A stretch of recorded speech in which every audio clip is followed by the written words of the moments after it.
Here comes Spidey!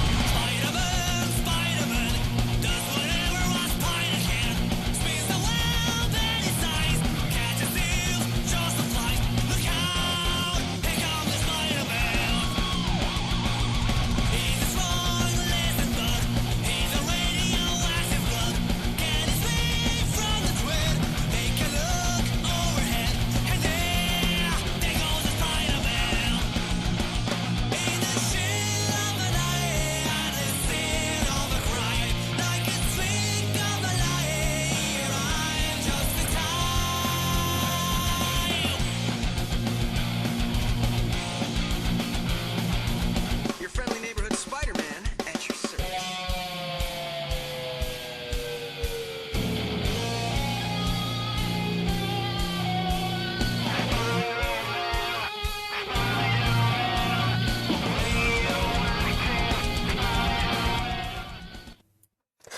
Hello, my darlings. Hello. Hello, my darlings. I hope you're all doing well. I'm just switching over. I'm just doing a quick stream of, my usual movie review. I guess would be my second one of this sort of live stream style movie review. I don't know if I'm gonna open a panel later. We'll see. But in this particular on this particular day, we're going to review Spider-Man No Way Home. That's right, kids. I hope you're all sitting comfortably. Now, this particular review is going to be absolutely chock full of spoilers. So if you don't want to know what is going on, if you haven't seen the Spider-Man No Way Home yet, then skip this particular stream or skip the whole thing, because it is going to be spoiler filled. So spoiler warnings right now, right here. I'm giving it to you, so you know that that's coming. So if you complain, it's on you. I'm giving you spoiler warnings right now. I'm going to talk about Spider-Man No Way Home, and we're going to get into this. Yeah, we're going to get into it with all the spoilers. So yeah, spoiler warning. That's it. Final time. I'm just saying it just to make sure that everyone who's just sitting or who's just arriving knows this is going to be a spoiler-filled review of Spider-Man No Way Home. And if anyone wants to jump on the panel, anyone who wants to jump on the panel, let me know. And maybe I can open up the panel. Hello, everyone in the chat. I hope you're all well. For now, as I said, this is just my little intro and my little segment to the review of Spider-Man No Way Home. If anyone else wants to jump on the panel, then we can do so, and then might just edit that bit and just put in the review part as a solo video later.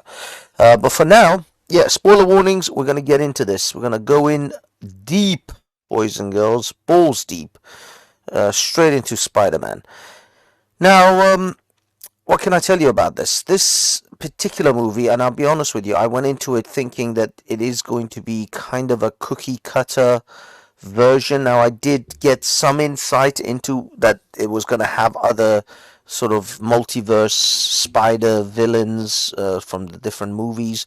I suspected that with that there will be other Spider-Men that would also come into it, and even though I avoided all trailers and anyone who was reviewing this for ages until I saw the film myself, and then I went and watched all the reviews.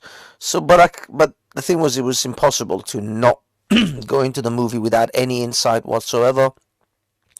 It was just a matter of fact that some leaks were gonna appear, no matter how hard I tried. So that's how it was going to be, so we accepted it.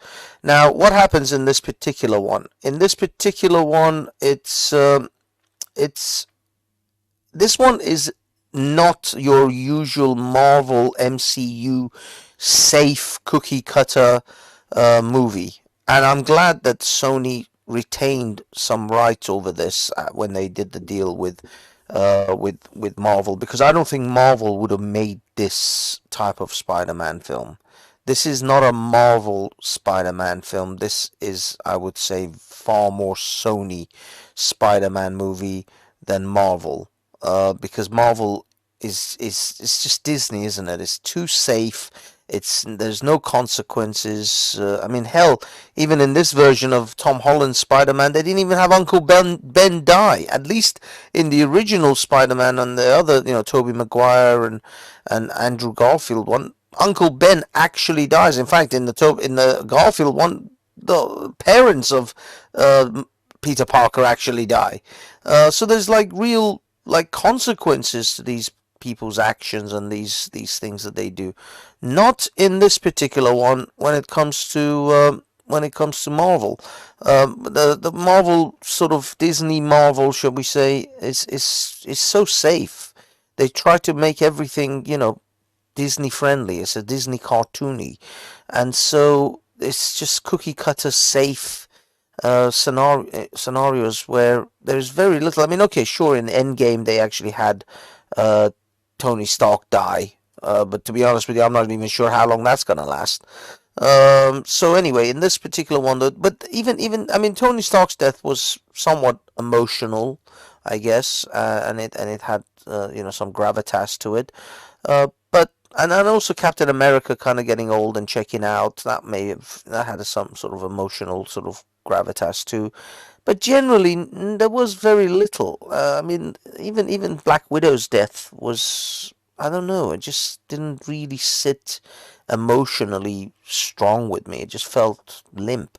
But in this one, yeah, this one has some real like consequences of being a superhero, and also of trying to tamper with magic and time and all of that stuff, because basically the run of the story is that at the end of Spider-Man Far From Home, Spider-Man was exposed as being Peter Parker, which J. Jonah Jameson and his sort of Daily Bugle YouTube channel, I guess. I mean, it's not a newspaper anymore, because who reads newspapers? So they had to modernize the Daily Bugle to be more of a conspiracy style Alex Jones sort of YouTube video channel, rather than rather than a newspaper. But either way, yeah, he exposed Spider-Man because Mysterio exposed Spider-Man as being Peter Parker, so everybody knows Peter Parker is Spider-Man, and he's getting a ton of crap for it. They had to move out of their flat into Happy Hogan's condo flat in order to stay under the radar of the media. And in all of these issues, all of this media circus has caused Mary J, or MJ. It's not Mary J, I think it's something else. And Peter Parker's sidekick, guy in the chair, I forgot his name. They basically made these guys. They've lost the opportunity to go to MIT. They've all been rejected from going to MIT because of the media circus. And Peter Parker is trying to fix all of this. He's trying to get his friends' lives back in order. So he asks Doctor Strange to create some kind of spell to stop. What's it called? For everyone to forget. There you go. For everyone to forget that he is Peter Parker. Unfortunately, the spell goes wrong because of reasons. I mean, I'll be honest. It's the dumbest. It's the dumbest moment in the movie. I mean, Doctor Strange is in the middle of making the spell, and Peter is changing the parameters of the spell, and you would think that perhaps he would stop making the spell, discuss it. Okay, what do we exactly want with this? Do you want everyone to forget, or do you want some people to forget? Who specifically do you wish to remember you as Spider-Man? And then once all this is settled, 2-minute meeting, maybe a PowerPoint presentation, I don't know, whiteboard this bad boy, brainstorm it, do something, and then start making the spell. But no, no, no, no. Let's fuck with the fabric of time and the multiverse uh, at the same time as you're constantly changing your mind about what's going on with this spell. The whole thing was retarded. Was just plain retarded. I mean, it was so contrived and just basically a plot point, basically just to make the movie happen. I mean, that's literally it. I mean, if you watch um, the pitch meeting. I don't know if you guys watch. I don't know this channel. I forgot the name now, which has pitch meetings for movies, which are funny as hell. Yeah, it's just for the sake of the movie to happen. If they didn't do this, the movie wouldn't happen. Basically, is in a nutshell.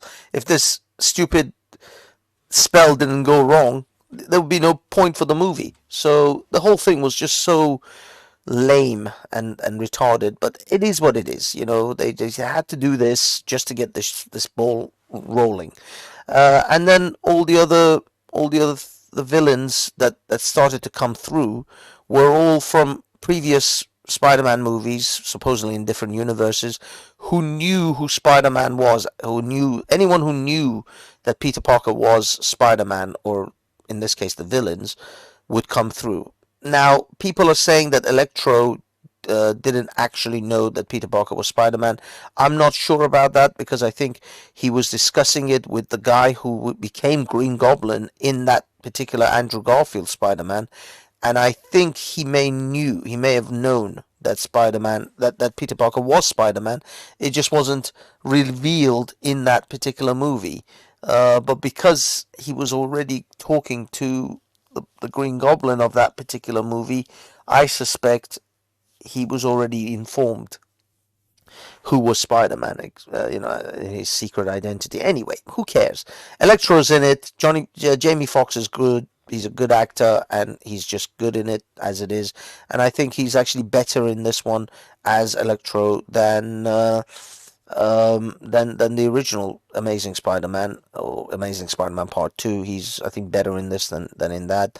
And also, you got Doc Ock, the Green Goblin, the original Green Goblin with oh man, William Dafoe, who is brilliant. I mean, these guys, the actors, seem to just lock into their role like they just did it yesterday. You wouldn't believe these people played these roles like 20 years ago, especially William Dafoe and the guy who plays Doctor Octopus. So anyway, these guys literally just slot back into their roles beautifully, and I mean they're great actors, so they obviously deliver. Um, but of course, the big thing that Marvel tried to, or at least the release of the movie, Marvel and Sony tried to hold back, which was the fact that what's it called? Um that there will be other Spider-Men in this. Now you can see this is the Green Goblin's little bombs, so he's obviously in it. And of course, this is the big spoiler: the three Spider-Men. They're the ones who come in. You get Andrew Garfield and Tobey Maguire, an older Tobey Maguire, natural, obvious, and they didn't actually pretend to try to de-age him, although he is coming from the multiverse, so you would think that time and space doesn't really play any part. They could actually have a young Tobey Maguire as a young Spider-Man, but in this particular one, they actually go with it. They go with the fact that he's older, that he is actually a more senior, mature Spider-Man compared to the others. He's not a high school student. And even, I think, Andrew Garfield is not a high school student anymore. The only actual high school student who is now moving into college is Tom Holland. He's the youngest of the Spider-Men in this particular one, and I think it's fine. It works out really well. It plays well. Tobey Maguire as the more mature Spider-Man takes the more sort of mentor role towards Tom Holland. And Andrew Garfield kind of has his own demons that he's trying to battle, especially after losing Gwen. So he kind of gets a redemption arc in this one because he never, Andrew Garfield is the only one that didn't get a third movie.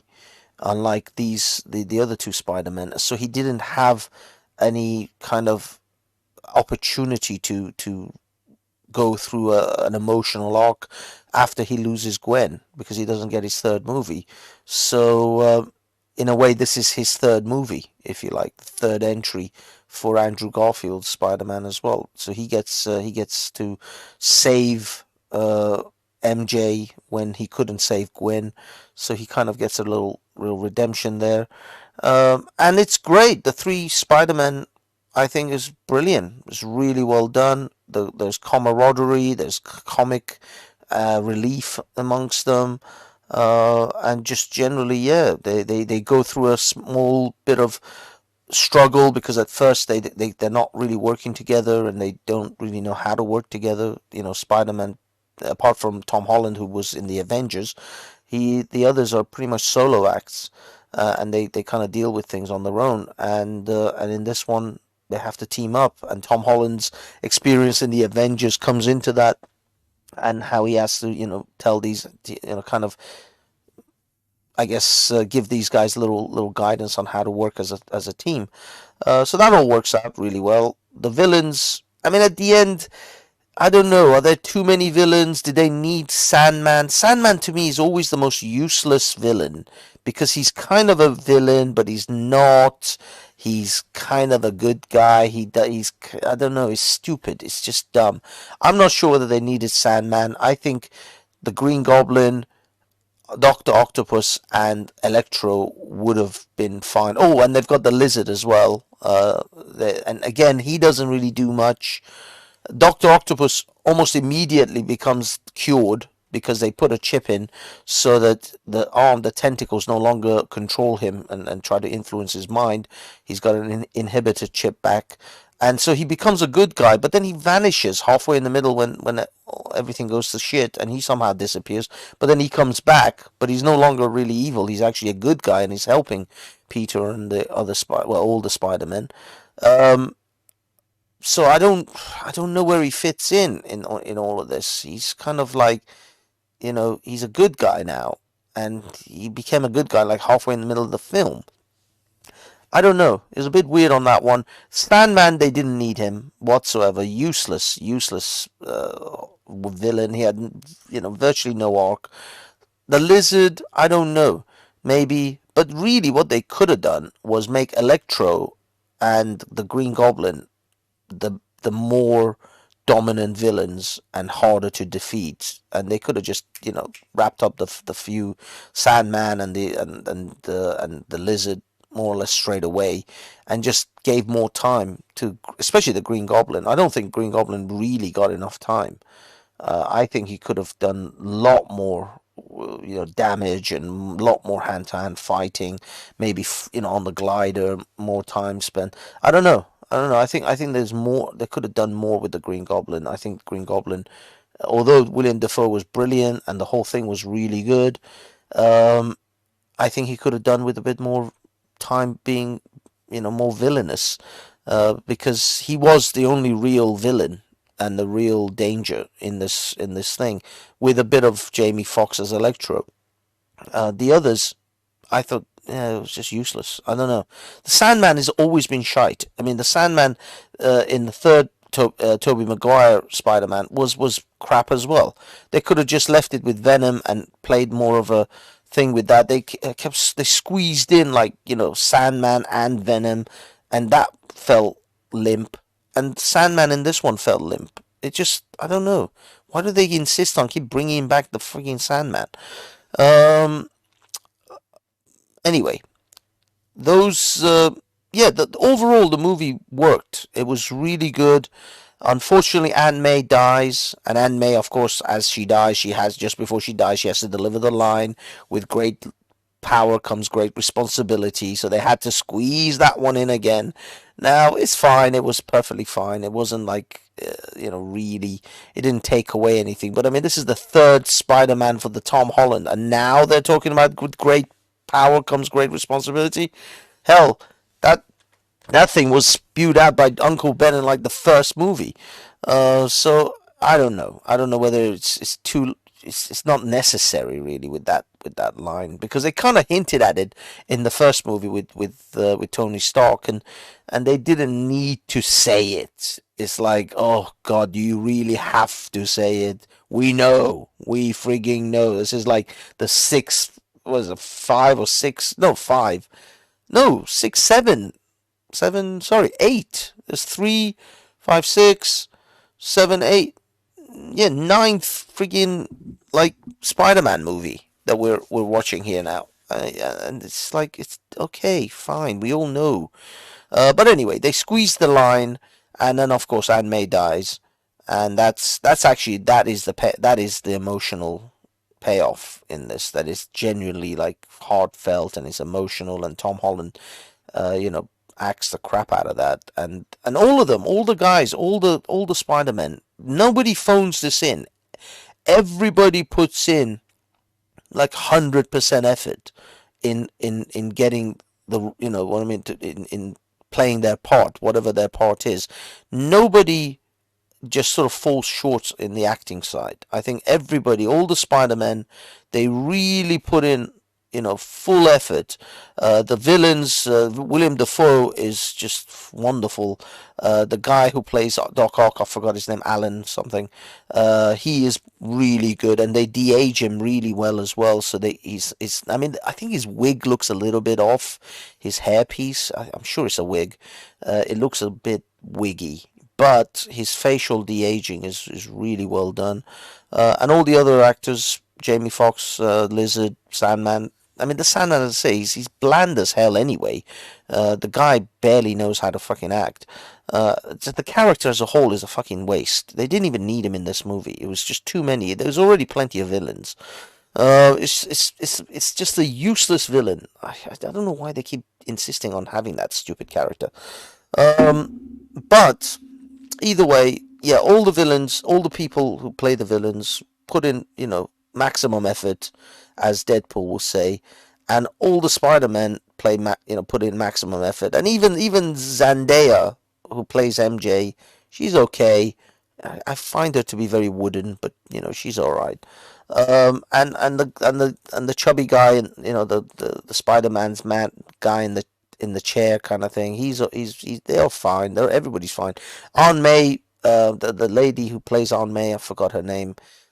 Amazing, really well played. Happy Hogan, you know, his usual self. I think he could have had a bit more time, maybe grieving Aunt May's passing. I don't know. Maybe I don't know. Maybe that could have been a bit more built up, but because you know they had a relationship and everything. But you know, the focus was on Tom Holland when it came to losing Aunt May, and that was done really well.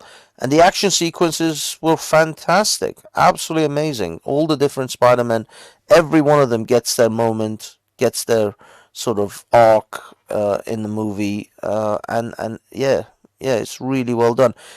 Doctor Strange, I suppose he's a plot point. He was like there because of all the multiverse crap, and I guess this is building up to the next Doctor Strange movie and the multiverse of madness. So obviously this is going to play into that, and this is kind of a build up to that one, which I'm not particularly convinced is going to be a good movie, but nevertheless, this on the I will say this one is very much a Sony Spider-Man movie. This is not your cookie cutter MCU. MCU is just rapidly circling the drain and is going downhill. All the movies that they've released has just been bollocks. The Eternals, I haven't even seen it, and I know it's bollocks. What else? Shang-Chi, limp movie, totally useless. I literally couldn't care less if everyone in that film had died. All the heroes had just got slaughtered. It wouldn't make any. I had no emotional investment in any character in that movie. It was just so limp and useless. Actually, no, there was a character that I had some emotional investment. Abomination. Abomination was the only character I actually cared to see in that movie, and he's like in it for like less than a minute. He was the only character. I was like, oh my god, they've got like the real Abomination, not that crap that they made in the Incredible Hulk. So yeah, that was the only character that I actually gave a shit about. Ironically, I gave no shits about anything to do with Shang-Chi. I don't care about the Eternals. I mean, the future movies that are coming out, they're gonna demasculate Thor. So they're gonna basically turn him into a woman, literally turn him into a woman, take away his powers and give it to a 5'5", you know, what was it, like 50-kilo woman? Yeah, she's the god of thunder now. Yeah, she's gonna kick ass. Awesome. They screwed up He-Man. They screwed up. Yeah, yeah, absolutely. But I think they did a decent job with this. Now, if this is going to be the last Spider-Man movie, and on the Tom Holland sort of run, then it's as good as any to end on. I mean, let's be honest. Historically, the third Spider-Man movie has deemed to be god awful. Hell, Andrew Garfield didn't even get a third one. He was cancelled after the second one, and Tobey Maguire got that third one, and it was awful. Ironically, the first two movies of the Spider-Man series with Tom Holland were actually sort of milk toast and very safe, very cookie cutter, very MCU, and it's the third one that actually gave us some, you know, meat and potatoes. It gave us some emotional investment, something to actually, people, heroes to actually root for and villains to actually despise. It's the third one, miraculously, that has actually been the better of these particular run of Tom Holland Spider-Man, and it was good. It was very good. I can't fault it. I mean, if you're into Spider-Man, if you're into superhero MCU movies, then this is as good as it gets. I don't. I mean, let's be honest. Superhero movies are not meant to be these emotionally driven. Tear your insides out, have you crying when you leave the theater kind of movies. These are superhero movies. They're supposed to be fun and light and full of joy and hopefulness and you know what I mean, those sort of things. So they're not meant to be movies which you're supposed to, like, you're supposed to cry your eyes out. But I think this one, depending on your emotional state, you may actually shed a couple of tears. At the end, it's not 100% happy ending for for Spider-Man, for Peter Parker of the Tom Holland universe, because he doesn't get the girl. He doesn't, not everything ends sweet and tied up in a nice bow. It's a messy ending, and it's a real life kind of ending where he has to deal with life without May. He has to find his own way in the world now. He's moved into this like groggy flat. Mary J or MJ and his friend don't remember him anymore because in order to, again, I've given my spoiler warning, so you guys know. At the end, Doctor Strange, the only way he can actually close all the multiverses and close all the rifts is to get everyone in every universe to forget about Spider-Man. And so in order to set, close everything off, he had to do that. And so no one remembers who Peter Parker, who Spider-Man is and Peter Parker and all that. So he decides, he goes into the cafe. He goes into where MJ is working, and he wants to tell her about who he is, and he wants to tell his friend. But then he kind of sees that they're actually quite happy. They all got into the university. They all got into MIT. So they're all in the same university, and life is actually quite good. And so he decides it might actually be better for them not to know who Spider-Man is, and so he kind of leaves it at that. Now, obviously, there'll be other movies with either another Spider-Man movie. I would imagine with the box office sales of this particular one, there's definitely going to be another Spider-Man movie. I just don't think it's going to be as good as this one. I think Marvel is going to, or Disney's going to take control, and Disney's going to, they say the MCU. A lot of people are saying it's the MCU. They're gonna woke the shit out of the next Spider-Man film to try to push the next phase of the MCU with all their woke bollocks. Um, and so I think the next Spider-Man movie, I think ironically with the fourth Spider-Man movie, is probably gonna spoil this one. So if you're gonna go watch a Spider-Man movie and enjoy it, go and watch this one, because I suspect the message is going to be passed on to the next Spider-Man movie heavily, and it's gonna try to push all the feminist bollocks and all the woke bollocks, because the MCU is going that way. I mean, all the male, you know, protagonists are being replaced by women, uh, and this wokeness is just coming hard and fast into the MCU. If you've seen the TV shows like Loki or Winter Soldier and Falcon, you can see the wokeness just riddled, just absolutely just destroying those particular TV shows. I mean, it's horrific. Similar to actually Scarlet Witch as well. That was sort of woke filled as well. But the really bad ones, the really sort of just obvious in your face, is Hawkeye, Winter Soldier for sure, and there are some egregious moments in Loki where like a woman is basically like in a loop kicking him in the balls. I mean, it's as bad as the Ghostbusters movie where they shoot the ghost in its testes. It's just horrific woke bollocks. So unfortunately, I think my prediction is, if I'm right, the next Spider-Man movie is going to be dominated by the Marvel narrative and the Disney wokeness. So enjoy this one, because I don't think we're going to get another one like this. We're not going to get one with this kind of emotional investment, with these sort of stakes, and and losses, and just all the it was a proper emotional roller coaster movie. It actually, like, you felt invested, unlike all the other Marvel movies where you barely felt invested in most of them, and it was all just very safe. I mean, don't get me wrong. It's a superhero comic book movie. You're supposed to be just light escapism. It's not supposed to be some, it's not supposed to be War and Peace. It's not supposed to be Schindler's List or I don't know, Shawshank Redemption. You know what I mean? These movies are meant to be light-hearted, fun entertainment without you investing too much thought into it. You just watch it and just let it be for what it is.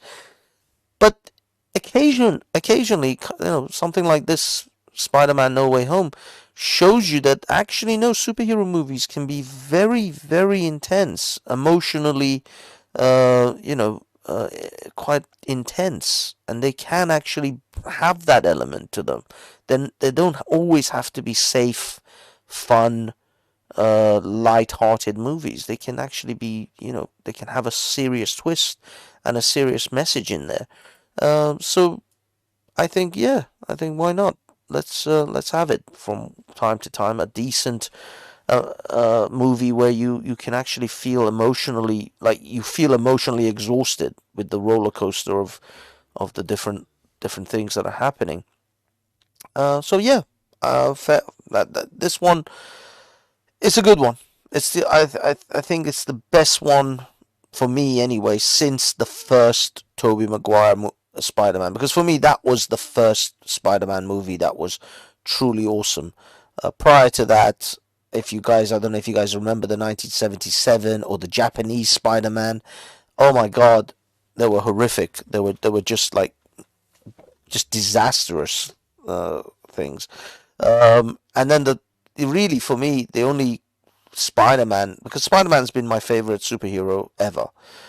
I'm not a Batman, Superman guy. Spider-Man's always been the guy for me. And the 90s cartoons were for me the definitive Spider-Man, with maybe Spider-Man and his fantastic friends with like Firestar and Iceman. That wasn't too bad.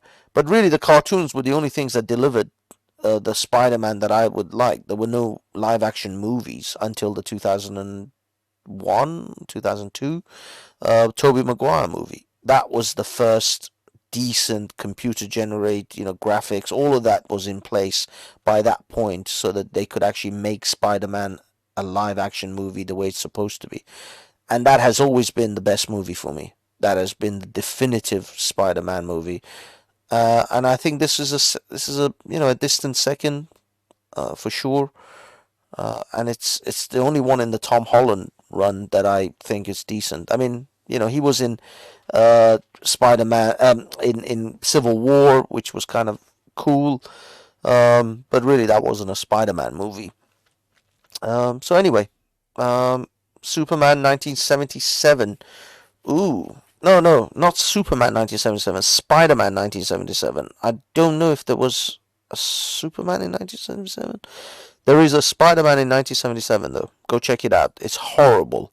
It is just it's a train wreck. It's a train wreck of a movie to watch. Superman had CGI. Yeah, yeah. Superman wasn't bad, but it wasn't really CGI. It was I don't know. With Superman 2, I guess they had some graphics, but most of that was just wires and practical effects. 90% of the Superman, with Christopher Reeves. But again, I like Superman, and the Christopher Reeves Superman is my Superman as far as I'm concerned. Although Henry Cavill is pretty decent. But Spider-Man has always been my favorite comic book superhero, and I've just always loved the character and everything about it. So yeah, it's just it is what it is. I always like Spider-Man. Spider-Man's my guy. Um, so yeah, so that's it really. If you guys are into Spider-Man, or at least if you're into this run of with Tom Holland, this is it. This is the best one. You're not going to get a better one than this. This is the one I think that's peaked. Unfortunately, I can't imagine the others coming close to this. I'm not sure what they could possibly do that would top this particular one with the kind of the villains that they've got in this one, the actors, the quality of the actors, and the final sort of three Spider-Men showing up. I just don't see how they can top this. I can imagine the only next move that they can do is to bring in Miles Morales as a ethnically diverse Spider-Man, which is what the comic books sort of went down. I don't know. Maybe they'll do a team up with Miles, but as far as just the plethora of villains and heroes in this particular one, this one is I can't see how they can really top this with any other version with the next Spider-Man movie. Of course, they'll make another one. This one made too much money, and I think it's on its way to becoming a billion dollars in takings. But it was like 600 or 700 million last check. So I think this will definitely eventually globally make a billion for sure. And it's definitely going to warrant another one. They're gonna milk this cow for all it's worth. I just don't know how they can top this and how they can actually, introduce the number of villains, and all the different moving parts in this that would make this that they could make a better movie than this one.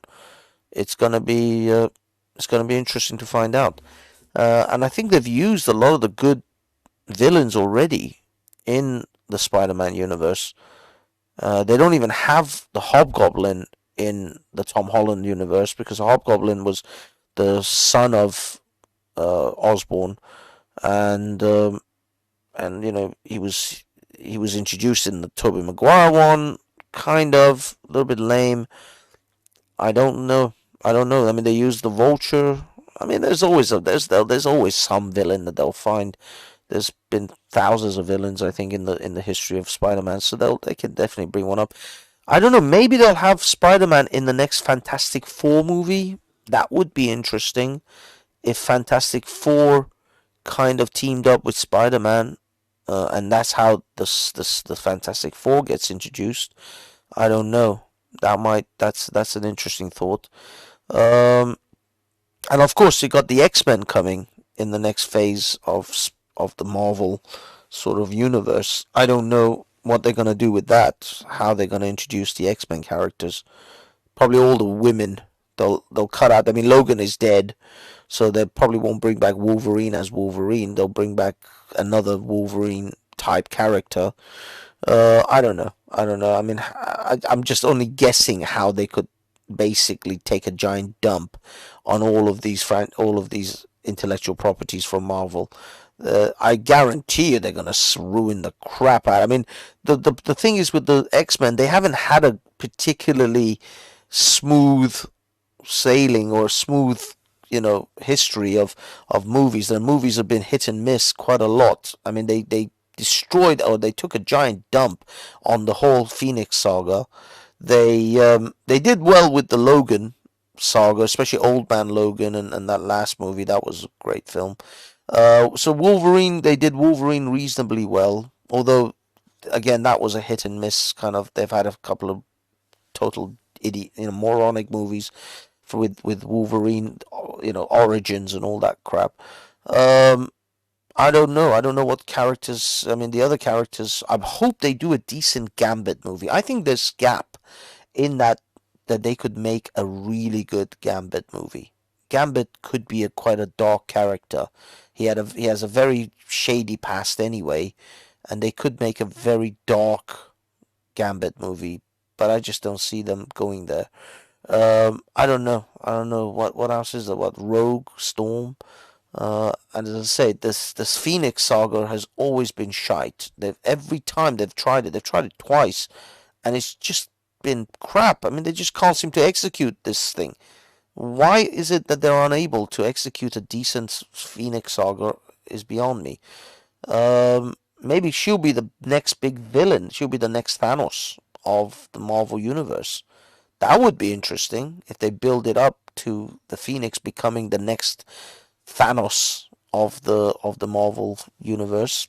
I don't know. That could be quite intriguing, and introduce some of the more alien sort of characters, the Guardians, and I think there's like a bunch of other ones.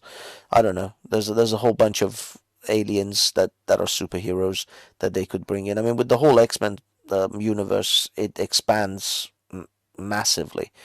And they've already got Guardians of the Galaxy, so they can utilize them to show all these other aliens. I don't know. But as far as the last good Spider-Man movie, this one is it. I don't see it getting better. I'll be honest, I'm very pessimistic towards the next run of Spider-Man movies. I hope they do better, but here it is. Here we are. Now we shall move to the next segment. I've ranted enough and I've repeated myself. I swear to God, I gotta script these things much tighter. I just rant for like half an hour, and half an hour. Fuck me, it's 43 minutes. I've been ranting.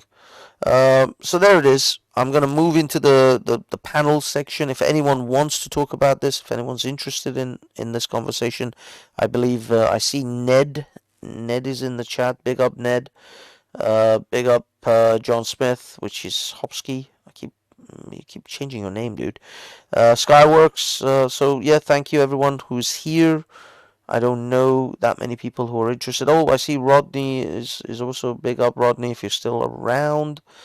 MC, big up. Captain Hook, Yeti.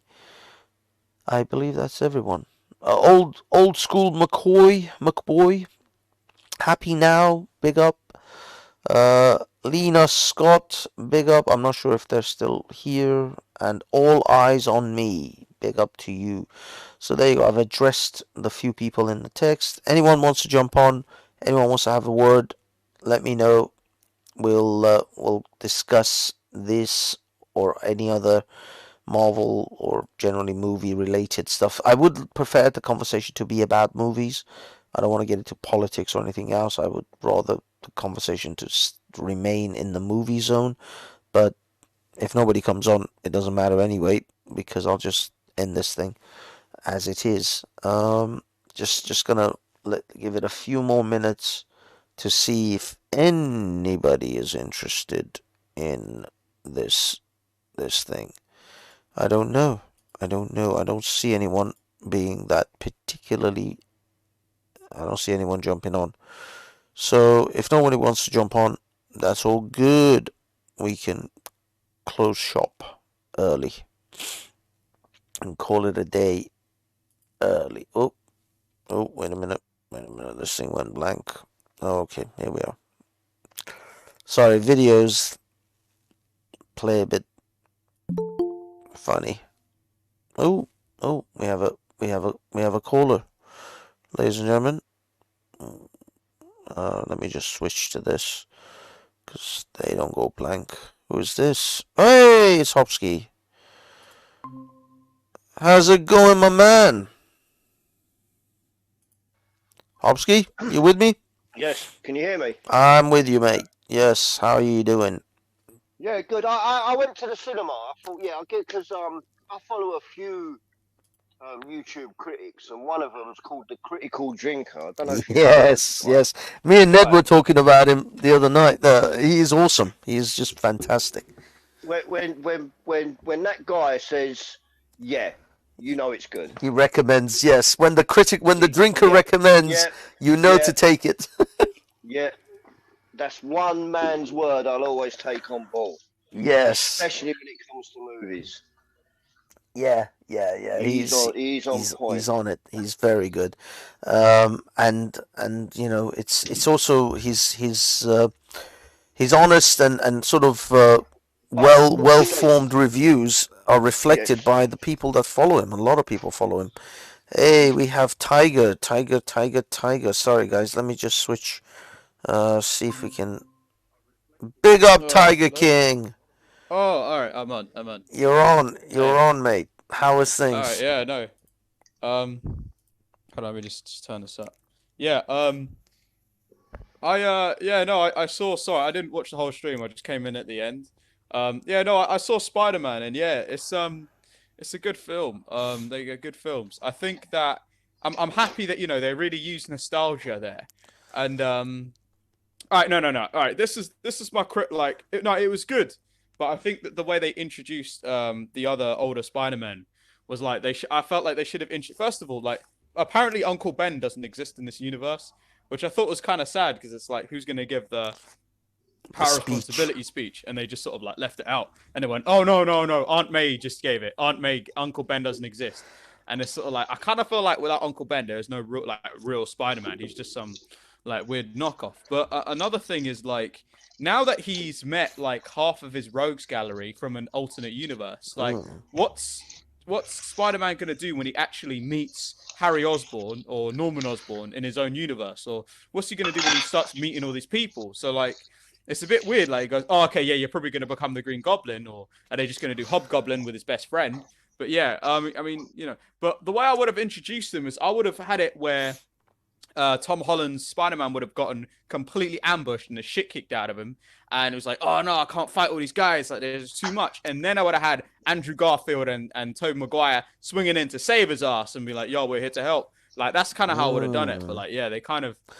That is true. That is true. I think this thing with his sidekick guy opening portals suddenly, and that's the other thing as well. How long did the Doctor Strange have to practice? If you remember the first Doctor Strange movie, and how difficult it was for him, they literally, the Sorcerer Supreme put him on top of Mount Everest in order to get him to actually be able to open a portal to be able to come in, because he just couldn't get it. And then this chubby fat guy suddenly, like, within 10 minutes of holding not even that, within like 2 minutes of holding the ring of Doctor Strange, is able to open a frigging portal.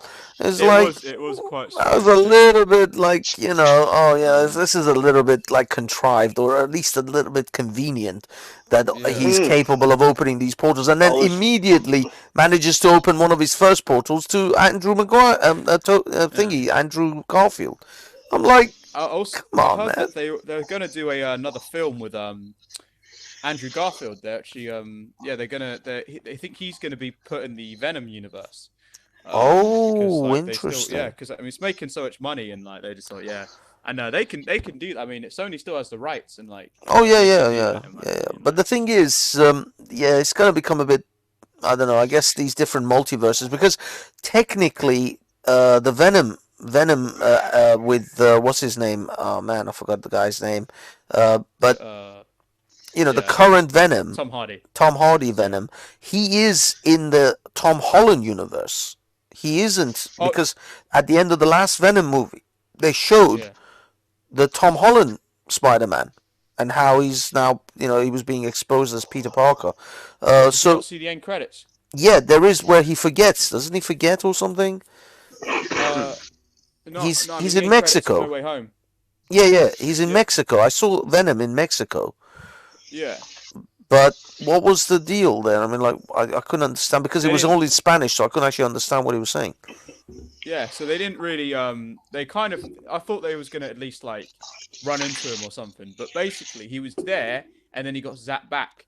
But he left the Venom shit on the thing, so that's how like they're gonna introduce Venom into. Yeah, but There's no Venom, technically but everybody's forgotten about Peter Parker being Spider-Man. oh yeah, everyone. Yeah. Yeah, the whole him being there doesn't make sense. 'Cause we Sorry, don't even know who Hopsky. Dude, Spider-Man I don't know is, what so- you're doing, mate. Sorry. I'm You're just making a trying some lot of toast. noise. Sorry, Just I'm just mute trying. yourself. That's okay, man. But yeah, I mean, I don't know. I mean, at the moment, it would be weird to have the Venom from this particular Venom brought into the Andrew Garfield universe It when would be he is weird. clearly in the Tom Holland universe. They've already done Yeah, that. yeah. I don't know how they're Oh gonna no. swing that. Oh no. So in the Tom Holland universe, so he gets zapped in the second Venom film. He gets zapped to Tom Holland's universe, and then he gets at the end of No Way Home, that end credit scene, they zap him back to his Oh, own universe. oh, He's I there, see. yeah. So he's Oh, there I and he's like, oh, so you're telling me there's a Iron Man and there was a guy called Thanos, and yeah, if you go on YouTube, you can see it, and he's talking about Thanos, and then he gets zapped back. But he left some of the Oh. Venom juice, so Peter Yeah, Parker that's probably right. doesn't He left that little know. segment of Venom in I guess. Oh, I see. So he is now not in the Tom Holland universe anymore. No, But he's just visiting, like but just but he left a bit of Venom in there so that yeah, Venom could then infect some other character, possibly Flash yeah. Thompson, which is the original Venom. Uh, No, no, Flash. no, No, I like thought Flash he Thompson was ages the the Venom. original Venom, though, wasn't he? No. So like Flash Thompson, he gets the Venom symbiote because he was in the Iraq War. Sorry, this is in the comics in the Yeah. Iraq War, and he's completely got paralyzed because of an IUD. But they give him a Venom symbiote so he could still do like acrobat, and he does a bunch of like army shit as Oh, Venom. okay. But no, I mean no. Eddie Brock is Venom. But Oh, yeah, okay, you know what though? That's a good. They should give it to Flash. Although I don't mean to be that guy, but I really don't like the Flash in their universe because he's just Flash Flash Thompson. is supposed to be a big tough man. That guy looks like a little bitch. Like He he's just doesn't. like Yeah. like this dude's supposed to be the bully. He's meant to be like the biggest dude in the block. Yeah. He's a little bitch. Yeah. Like it's not. Yeah. I Like, think it's, in the Tobey Maguire, didn't they have Flash Thompson there as well, which he was actually big and bullying yeah. Tobey He was played Maguire. by that Magic Mike guy. Yeah, that's right. That's right. So In the set of that film is people hated Tobey Maguire so much that someone who was a part of the crew like gave his name's Joe Mangaleno. They gave him like £50 to like punch Tobey Maguire for by real. accident. Yeah, for real. For real. So it's like I'll give £50. Oh my god. Like, and it's quite no. I love it when like people just reveal the dirt on that. Like I don't know, like, but I didn't know he was that much of like a prima donna on set. Like he was. I don't know. You should never be rude to like staff, man. That's just shit. Yeah. Like, I mean, apparently people I really didn't know didn't like Tobey him. Maguire doesn't come across as a kind of person who, it just seems like he's a nice guy. It's Yeah. strange that he's been a bit of a a bit of a diva Yeah. But on if you set. look at no, I mean there's videos of him like I know paparazzi is like a bit intrusive, but he's like visually like very hostile to like people who video him. Like he's like proper like start shit. But but yeah. Interesting. So what do you think about the potential for this like future of MCU? Because Um I think this was an outlier. I don't think this is what the MCU. This was Sony. This was an MC. This wasn't an MCU movie.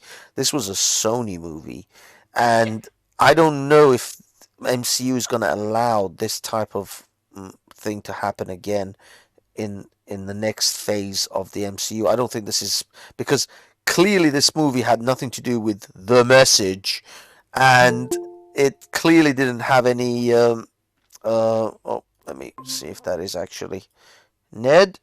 Hi, it's me. Hello, Mr. Ned. Okay. Hi. It's just I'm getting worried about porn bombers and. Oh, I'm and sorry. God, To what answer your else? question, it made 250 million, a quarter of a billion. This movie. So why would they fuck with the formula? No, Sorry. I thought they made more than 200. Oh, yeah, I'm no, sure I've seen higher numbers than that. Well, I've just googled. I might be Probably wrong. opening night. Oh, was that just the opening night? Oh, was it? No, I'm talking about global total. I think it'll top a billion eventually. It will definitely hit a billion. This I is think like, so. I think this one This will is make one of a those- billion. This is one of those films that that Marvel produces that like people want to see in the cinema. Yeah. Like I'm not gonna lie, I haven't really been to the. I don't really think anything in the cinema is worth going to the cinema for, except for this film. And, Well, yeah. Can I That's just why- say? that's- Can I yeah. just say one thing about that? And that is, try and see June in the latest June. Dune, yeah. Dune, in yeah, a yeah. movie, it will fucking and It is. I mean, It's obviously very drugs are bad, but I mean, but if you do take like a box of Smarties in it, I'll tell you what, it'll blow your fucking socks off. Yeah. Sorry, I interrupted. Pete. No. I've seen it in high, on a large screen, like 55-inch screen, with the high definition quality. So I have seen it. I haven't seen it on cinema, but I have seen it on that sort of level, and it is visually. the cinematography is just Yeah. next level. Yeah. man. I gotta give it to them. I mean, if you've seen the original Dune with The 1984. Are you talking Yeah, about with with Sting Sting. and Patrick and Patrick yeah. Stewart? It's and terrible, isn't Carl it? Terrible McLaughlin- movie. Yeah. No, What? Whoa. The first one. The For the first one. time, it's not bad, but yeah, it is god awful. I don't mean to be a hipster, right? Look, I liked the Dune, the modern one. Like, it was quite beautiful. But honestly, I think that 1984 Dune was just amazing. Like, I think that McLaughlin guy's acting was brilliant. I love the narration. Yeah, I but love how they they explained it. squeezed It's super the creepy as entire. hell. Yeah, but they tried to squeeze the entire saga of Dune in one movie. Some bits of it, I had no frigging clue what was happening. Like with that little girl and her becoming a witch. Like I had to watch because they actually remade. I don't know if you guys know, they remade Dune into a movie series. section. Yeah, in the 3-movie sort of series back in, I think it was the mid-90s. Now I've Yeah, rewatched that since, and actually having watched those 3 movies, I understood what the hell is going on finally, because I haven't read these books. I'm not that much of a geek. I don't sit around reading these friggin' books. So I had no idea that little girl was the mother had another child, but then she was pregnant with that kid when they all escaped and the Harkonnens attacked and the father died and and then she became the grand witch of these friggin' sand people. I was like all of that was missed on me in the original movie. I had no idea what the hell was going on. It's just like it was freaking confusing as hell, that movie. The only thing I knew is that this dude has this weird sound weapons that they have, that they make like I don't know, more deep, and they say shit, and then this projectile weapon sort of comes out, and the reason this is the only weapon that seems to work is because of those personal shields that they have, which is actually far better described and explained in the new movie. Projectile weapons are useless because you can't shoot someone who has a personal shield. And so the only weapons that they can have are those slow kind of drilling bullets that they drill through the shield, or hand-to-hand weapons, hand-to-hand knives and stuff. Only a slow weapon will penetrate the shield. Yeah, so that's what I mean. So they had to completely come up with an entire new projectile weapon systems, and this sound weapon, which is actually, I'm not sure it's going to be in this new Dune. So the next one the next movie that's going to come out, they may actually totally change that. They call them the wording module. Yeah, exactly. But are they going to have it? Because I heard. Well, you know, the first one was actually crowdfunded, and they haven't raised the money for the second one. Are you serious? This new Dune was crowdfunded. Seriously, crowdfunded. No. Yes. The budget is huge on this friggin' film. Yeah, and absolutely I think one of the most visually stunning movies I've ever seen, which is probably not saying much because I'm not aficionados like you lot, but honestly, absolutely fucking like a visual poem. Yeah, the visual, but that's what surprises me, because those visuals would have cost a friggin' fortune to generate, especially the computer generated stuff. And the director has actually said, look, you know, the future is in the hands of the fans. If you like this new movie and you want a part 2, you've got to actually give up the readies. Well, I thought part 2 was already in the bag, because whatever movie studio they would have, pitched this to, there's no way this is just purely crowdfunded. There's got to be, there were some movie studios attached to it. Whichever movie studio is attached to it, they most likely would have done a Lord of the Rings style deal. It's either a 2 or 3 movie deal. This is it. It was produced by Legendary Pictures. There you go. Massive. But obviously distributed by Warner and Universal. So there's some big. Yeah, no, there's players. I'm Googling. They've got so many lead actors in it. Like, how do you get Jason Momoa, Oscar Isaacs, that you know what I mean? Zendaya in one film? Yeah, You're trying to say it's crowdfunded. I mean, it had a budget crowd? of $165 million. There you go. Grossed at the box office 396. So they probably just about broke even. Yeah, with all the. I mean, admittedly, though, considering it's such an epic movie, it's amazing that it's actually only taken that much. Admittedly, it's in the midst of COVID. Sorry, here you go. It's with a special edition copying by backing of newly launched Kickstarter campaign. It was to actually raise the money. There was a Kickstarter campaign. I understand. Now, I may be wrong in this. I'm not, as I say, I'm not an aficionado, but I read somewhere that it was crowdfunded, and that the second part. And I'll tell you what. Do you know the Critical Drinker? He actually mentions that on his review of it. All right. He mentions it. So if I he don't says remember it's that. the shit, it's the shit, right? Yeah, but no, I mean the movie is the movie is the only, it's the first Dune movie that I've seen that is actually giving this movie the kind of gravitas. Exactly. Give that movie the gravitas it deserves, because it is an epic tale. Because the thing is, the best is yet to come. Exactly. This was just a prelude. This was the intro to all the various characters. The real action. The second one. Yeah, exactly. The real action, all the fighting, possibly second, possibly even third movie. I think this actually should be a 3-movie thing, like Lord of the Rings. Yeah. Anyway, sorry, I drove you off the point, and you were right about what's it called? It's raised 680 million. To date, and that's only since the 17th of December. Oh, is this for the second movie? No, I'm talking about Spider-Man. Oh, the Spider-Man. Sorry, we moved on. But yeah, I mean, to be honest, I think this is, for me, this is as good as it's going to get with these Spider-Man movies.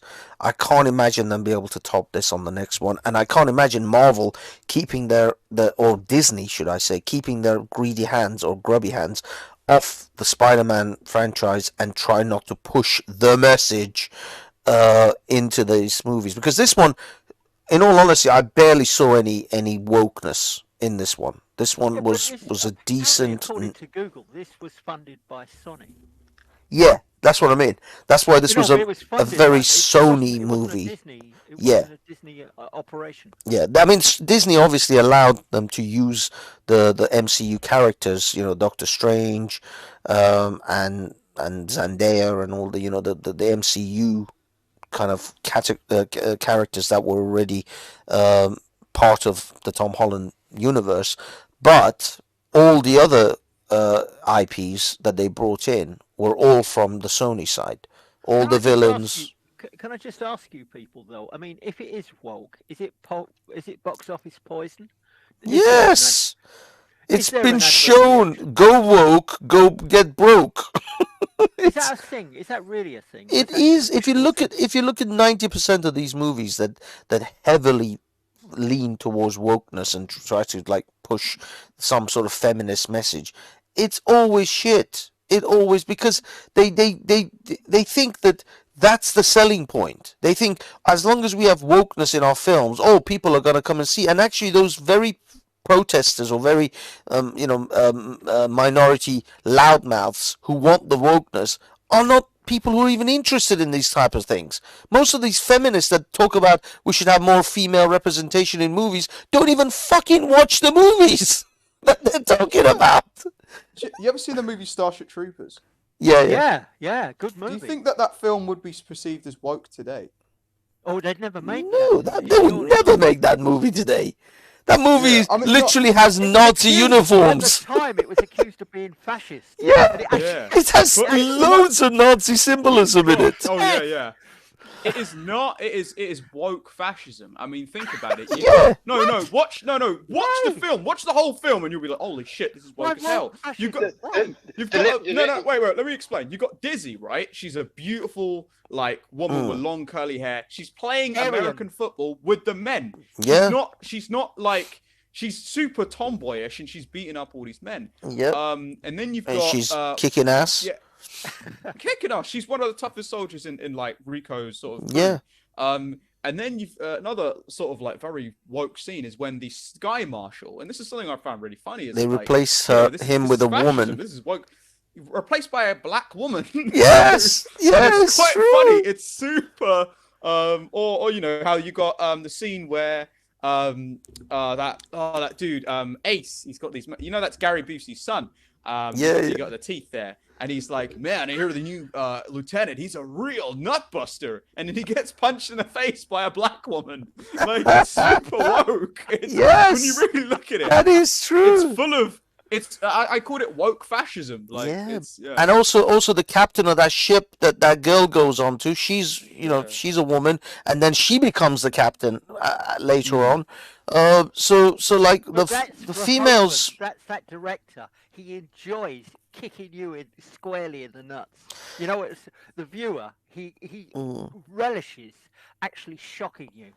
Yeah. You ever in all of his movies? Paul I mean, Verhoeven. the movie heavily Yeah, he's leans crazy. on like Nazi paraphernalia and Nazi symbolism, but at You the know that same film's a time, joke, like, you know, all his films Oh, are yeah. actually like Yeah, they are. making fun. So like RoboCop is making fun of capitalism. Mm. Total Recall's making fun of well, not he's like poker. He's he's criticized got that colonialism, sarcastic sort of poking Yeah. at these. He 'Cause, throws jabs out at these Yeah. different things. Yeah. Sorry, so I hope I'm not getting too political. Like, And the funny so- thing is, he kind of like if you look at Starship Troopers, they are literally pointing out very internet kind of viewing, just like we said, would you like to see more?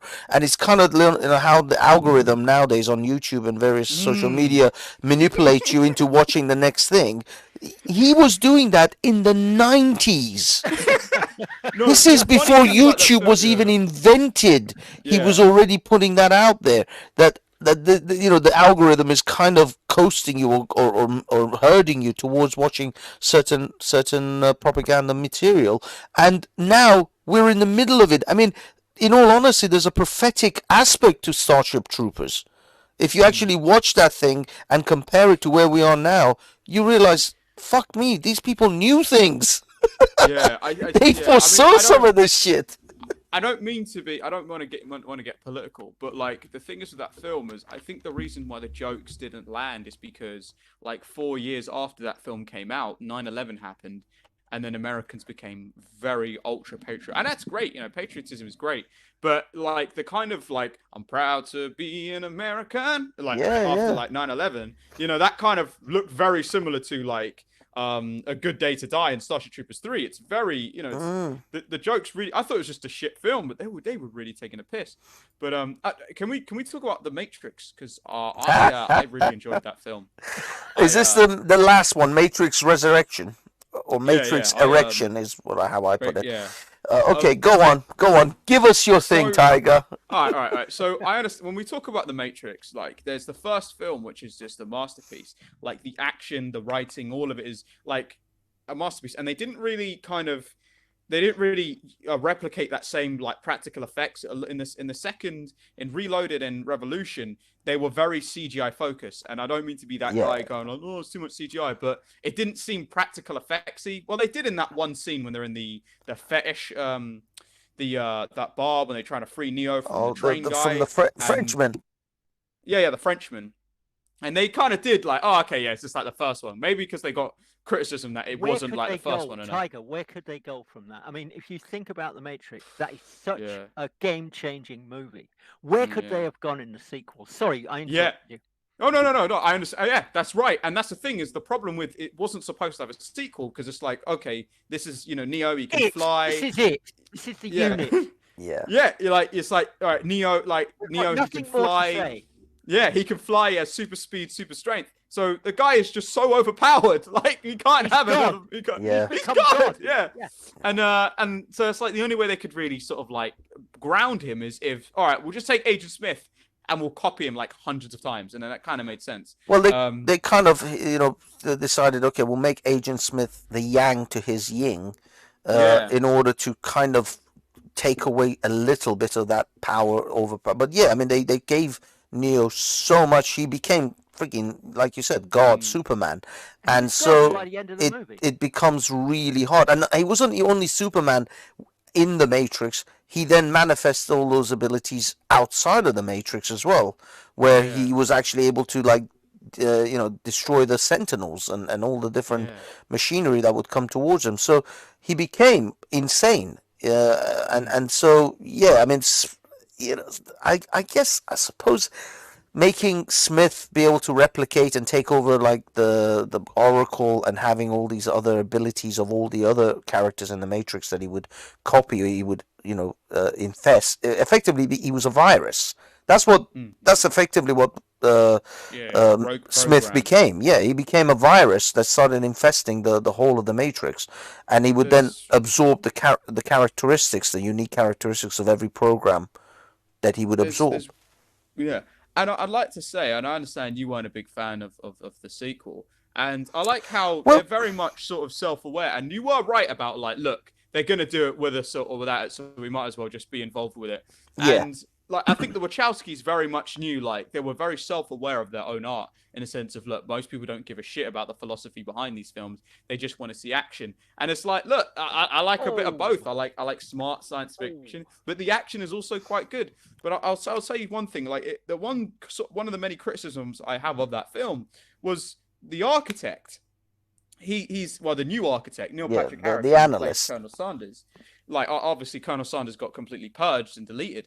He's meant to be in control of the seventh, because Colonel Sanders explained in the second Matrix film, it's the sixth incarnation of the Matrix. So Neil Patrick Harris's version must be the seventh. But the bit where Neo's boss, like, and then he turns out he's Agent Smith.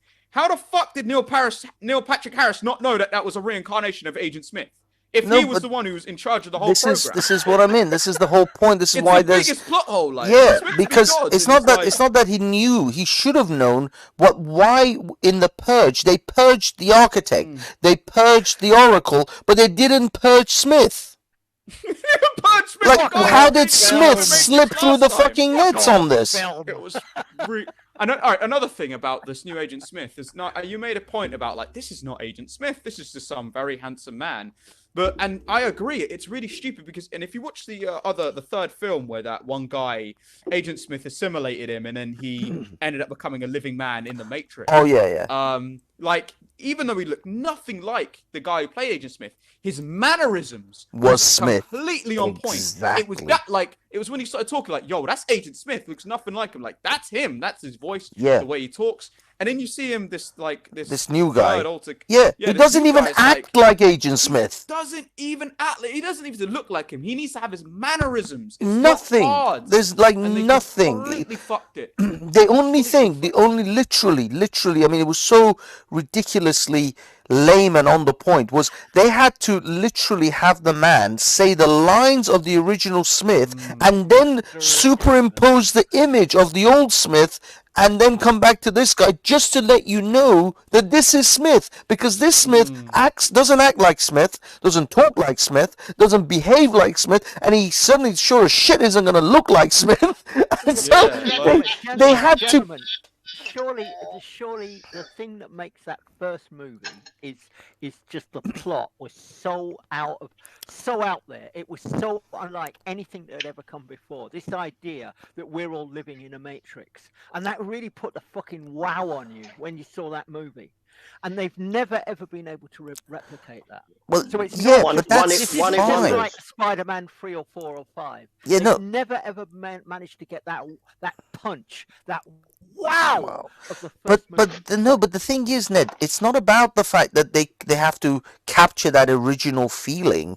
It's fine. We accept that they're never going to be able to recapture that original essence or that original wow factor of the first movie. But you can still move a story forward and introduce new things and new philosophies and new concepts, even though you're working off the back of an older, an original piece of art, which you may not get the wow factor, but you will get the sense that as an audience member watching it, you will get a sense of progression, that this is the next evolution or the next phase of these people's lives. Thank you. But you agree? Right, has anyone seen Jupiter Ascending? Yeah. Is that the next Is that the next Matrix movie? We're talking about the live stream. The next Matrix movie is Jupiter Ascending. You saying that she's the one? You saying that Jupiter? No. I know what he's saying. No, there is actually a movie called Jupiter Ascending. Not the Jupiter of Speaker's Corner. This is actually the movie Jupiter Ascending. I know which one you mean. The one with Mila something or other. And what's his name? Fucking Mila Kunis. Yeah, and that is a terrible film. it is a terrible film. But the thing is, the trailers had so much promise. It was like, wow, I've got to see this, because the trailer was fantastic. And when I actually went to the cinema and saw it, how I stopped myself from walking out, I don't know. Yeah. I didn't see it in the cinema. I really didn't. I managed to finish it to the end. But it was like, there was visually and CGI, fantastic, but it was shit. And one thing they didn't touch on at the beginning is like, a great idea, 150,000 years ago, these space corporations came to the Earth and seeded it. And once the population got to a certain form of intelligence, they would come and fucking harvest the planet. I wanted to see that. I wanted to see them coming down and harvesting the planet. Well, that's exactly it. They kind of showed. Yeah, they showed a planet after. Well, no, the thing is, they showed a planet that after it had been harvested, because it was like this desolate, city. But they never actually showed you the proper full-on like harvesting process, which could have been something. But to be honest with you, that Jupiter Ascending had a similar philosophy to Matrix, believe it or not. That it tried to throw you a curveball. With the Matrix, it was like we were all sitting in large vats of jelly and just plugged into a machine, which is actually a concept which a lot of people toyed with. Could we possibly be? I mean, this is where atheists, when they debate theists, is could we actually be a brain in a jar connected to a machine, and all of this is a simulation, is a facsimile of that has been created to actually make us think we're alive, but actually we're just a brain in a jar.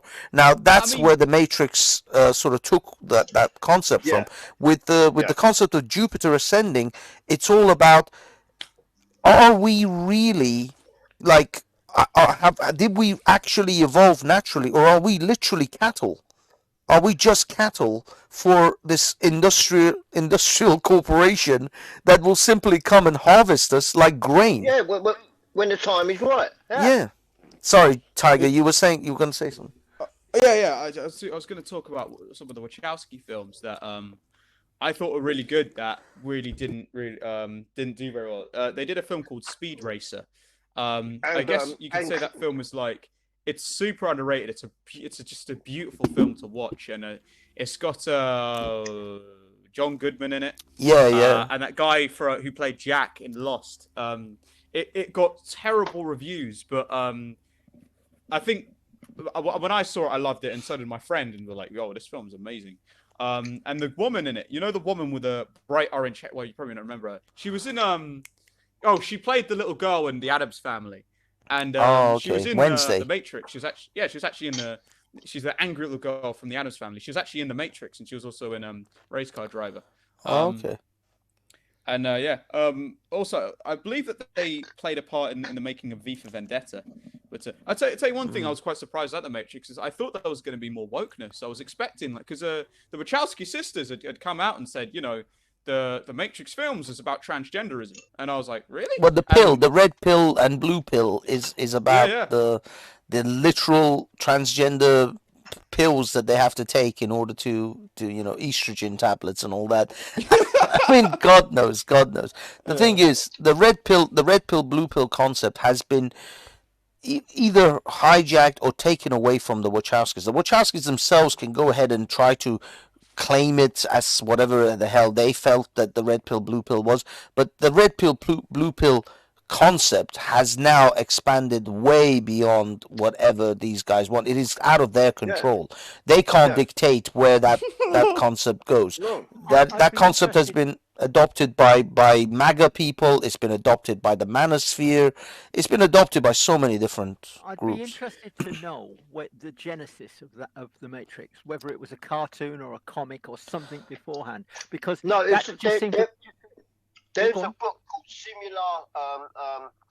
Simulacra. Actually, in the original Matrix film, you see when he opens up the book with all the discs in. Yeah, it's got simulation and simulacra, which is a sort of Nietzsche book that questions the existence. Existence of reality. So I've actually read it. It's really interesting. Because so many of the ideas that come out of that movie are just so original. That is a game-changing movie. I don't know that anybody's sort of done anything that copies the Matrix. Well, but this is the thing.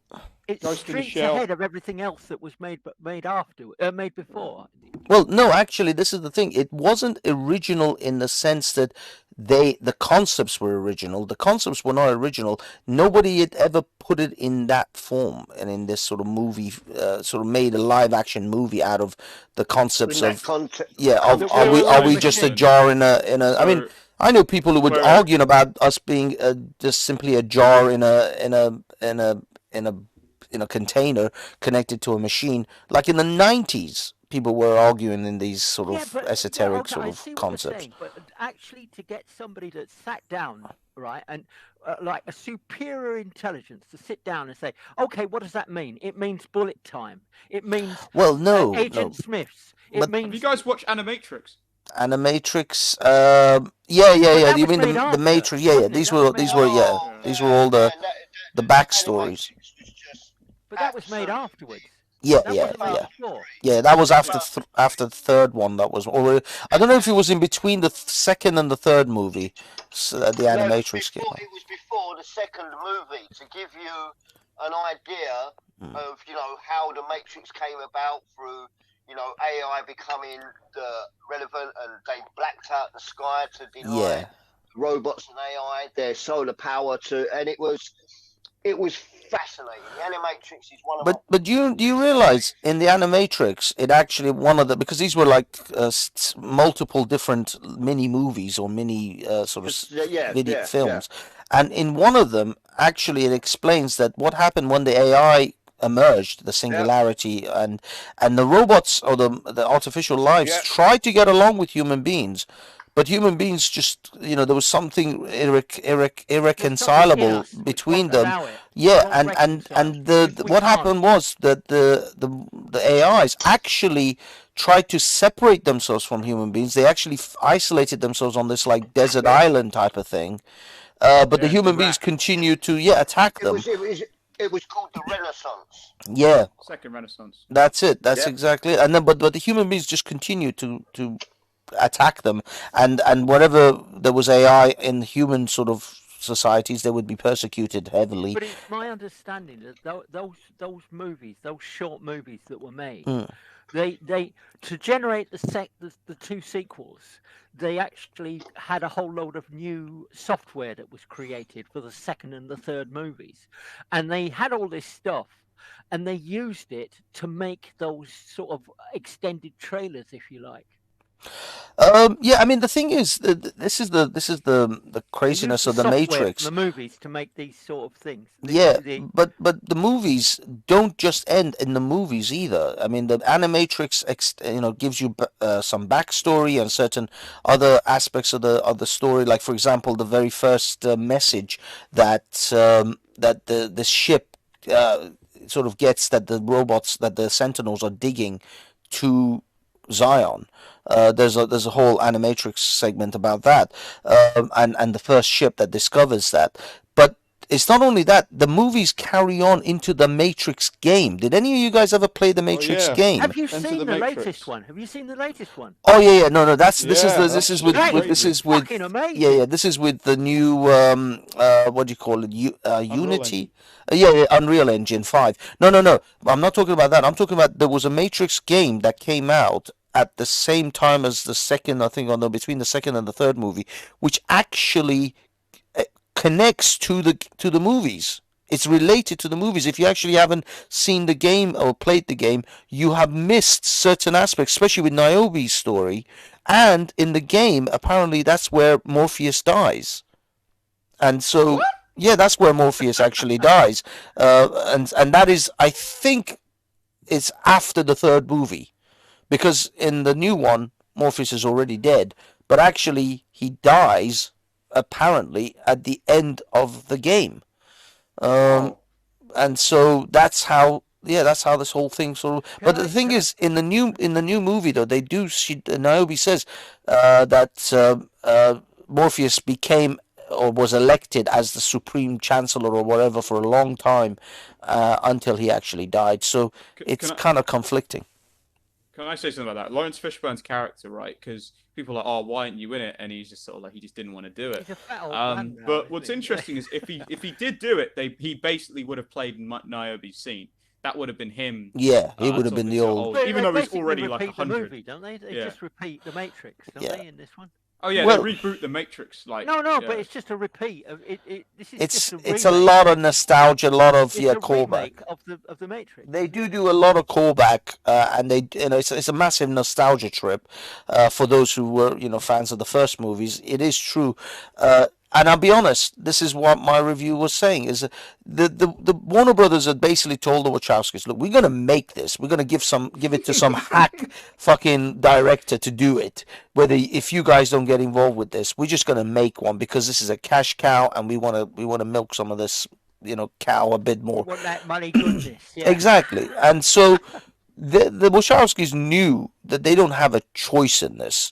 They either make the movie, at least try to retain some of the legacy, or have. Only Lana directed it. The other brother Yeah, or yeah. sister. Yeah, the other sister, I guess now is. I mean, yeah, it's true. There was only one of the Caitlyn Wachowskis, Jenner. but yeah, Sorry. but the thing is, either way, if the Wachowskis didn't get involved in this, some hack director would have destroyed their legacy. Just like, I mean, if you guys watch the legacy of the Terminator and how they've completely destroyed everything to do with the original Star movie. Wars. Yeah, and of course Star Wars as well. But actually, I think even Star Wars was less egregious than Terminator, because in Terminator, Mandalorian was good. well, no, It was because made it by fans. because in the Terminator, admittedly, in the Star Wars, they push forward though. You know what I mean? They don't go back in time and actually destroy everything about John Connor. In the Terminators, they go back and they kill off John Connor as a child. That means everything to do with Terminator 2 Judgment Day was for nothing. The whole thing was just a wash. They literally fucking kill, destroy all of the legacy of Terminator in But that that's what Terminator. life's like. That's life. No, it's not life. That's just bollocks.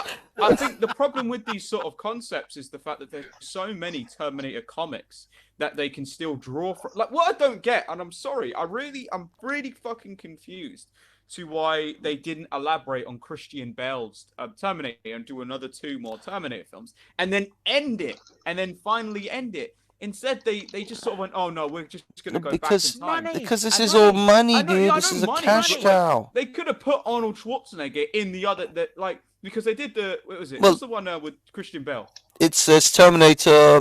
Oh shit! It's like the 4th Terminator film, but it's actually The Zimmer frame returns. yeah. But no. What they do is they actually Revenge get of the a Zimmer computer-generated Arnie. Yeah. The thing is that, yeah, I really liked. I mean, I think Christian Bale he was really big back then because of Batman, but like, I don't think Christian Bale is like good as John Connor because I just think Salvation. he's just not very prophecy-esque. He's not like the sort of dude I generally follow He's a into very battle. good actor. But also, yeah, there's a lot of problems with that film. Because, be honest with you- how the fuck did they know who Carl Reese is? Yeah, Warren Worthington wasn't great either, and he was to be honest, he's a mediocre actor. He just came off the back of. terrible. Yeah, he came off the back of Avatar. That's why they gave him this And now they're Sam Worthington. Yeah, Sam. He's a very wooden mediocre actor. Oh, Um, man. He was Christian gonna be the next Bale- Russell Crowe. Nah, man, there's no way. As I say, he came off the success of Avatar, and he rode off that particular wave, and that's probably how he got this role in Salvation. But really, you're right. The John Connor, the Terminator sort of arc should have naturally gone into the after all the historic time traveling bollocks. Eventually, they should stop with the time traveling and actually go into Judgment Day, and then follow the John Connor story from that point onwards to the destruction of Skynet. Not only that, like they spoke in the first 3 films. They would talk about it continuously, like, holy Yeah. shit, this war sounds crazy. And I don't know if it was a budgetary constraints thing. I don't know if people were probably too afraid to work with Christian Bale again. But they should have just recast Christian Bale because I don't really give a shit about that actor. Anyone could have been John Connor. Remember with movies, Anyone could be John Connor, remember yeah. with movies like this, with all of these franchises, you've got to actually plonk people, the audience, up. They've got to actually make a movie that if you've never seen a Star Wars, or you've never seen a Spider-Man, or you've never seen an Avengers movie, the thing is that they can sit down and they can understand what the fuck is going on. I don't So know. they're not interested, they're not interested in all of the intense sort of nerdities that we're all talking about. They have got to create a movie for somebody that is a complete virgin when they sit in that cinema seat. I'll be honest, Ned, I don't agree with that, because I think the MCU and the way they connected all the different movies, they've kind of broke that. They kind Really? of, yeah, I think so. I think the MCU kind of showed that you can make a series of movies which are interconnected without having to worry about the audience not have seen the last 2 or 3 movies, because that's on them. If you want to know, need to see I mean, you every can watch the film. movie and you can pretty much get some of the concepts, but if you haven't seen the other movies, especially in the MCU chronicles, you won't be able to really fully understand what is going on. You won't get all the nuances. You won't get if you watch Thor Ragnarok. Are you really going to get all the other nuances of the Hulk and his saga without watching the previous movies, without watching the previous Avengers movies? No, you're not going to know what the fuck the Hulk has been, how the Hulk ended You up can't have on a that movie planet. that goes across the world that's probably got an advertising budget which is as big as the actual movie itself, as the manufacturing budget itself. Okay, you can't have that kind of mega blockbuster that But they an did. ordinary person in Minnesota can't sit down and understand. But that's what they did. If you actually, as I say, if you watch these movies, go and watch Thor Ragnarok, go and watch the Guardians of the Galaxy movies. You have to have seen at least one or two of the previous movies to know what the hell's going on. Really. Oh. Exactly, because in Ragnarok, when he goes into the arena and fucking the Hulk appears, he goes, "Oh, look, it's my old mate." Exactly. If you'd never seen any of the Avengers movies, if you'd never seen any of the other movies, you wouldn't have a clue how he knows the Hulk. If you haven't watched the previous movies, you're going to have no idea. It's like, hold on a minute, how does he know it? Exactly. He says we know each other from work. It's like, what work? You're made from work. Of course they're connected. Of course you would have had to watch the previous movies to get this one. Right. There is, I mean, you can still be entertained by it and sort of ignore the nuances, but you wouldn't get the nuances. You wouldn't get the in jokes and the little banters between like Thor and Loki and all of that, unless you've seen the other movies. I mean, hell, I hated these TV shows that came out, but I had to watch them because I know that they're going to be linked in to the next movies that are going to come out. The movies are going to reference. You didn't like the TV shows? No, I thought most of them were god awful. Can I? Sorry, go on, please. No, keep going. Can I just sort of say, looking at the future, watch the horizon for The Last of Us. There's a computer game called The Last of Us, and a lot of people actually reckon that it's one of the best games ever made. It actually won it's won awards, a BAFTA award. It's one of the best games ever. Please, just let me finish a sec. The thing is that about a year ago there was a television series called Chernobyl. Right? Yeah. And that is absolutely fucking amazing, right? It's stunning fucking television, right? Chernobyl. The person that made Chernobyl is making The Last of Us. And it might be a terrible failure. Sometimes that happens. But if they get it right, that will be like The Matrix on steroids. Sorry, gentlemen. Please carry on. Well, I mean, the thing is... Yeah, sorry. I was just going to say, have you seen have you actually read or seen anything about the second Last of Us that they made? Yeah. Apparently that is like woke shit. It's just like they bollocksed it up badly. Sorry. Have you played the first game or? Yeah. I've played the first Last of Us. You need to play the second game because I don't want to ruin it for you. But yeah, I've heard the second one is just shite. It's just no, that's not fair. I don't think that's fair.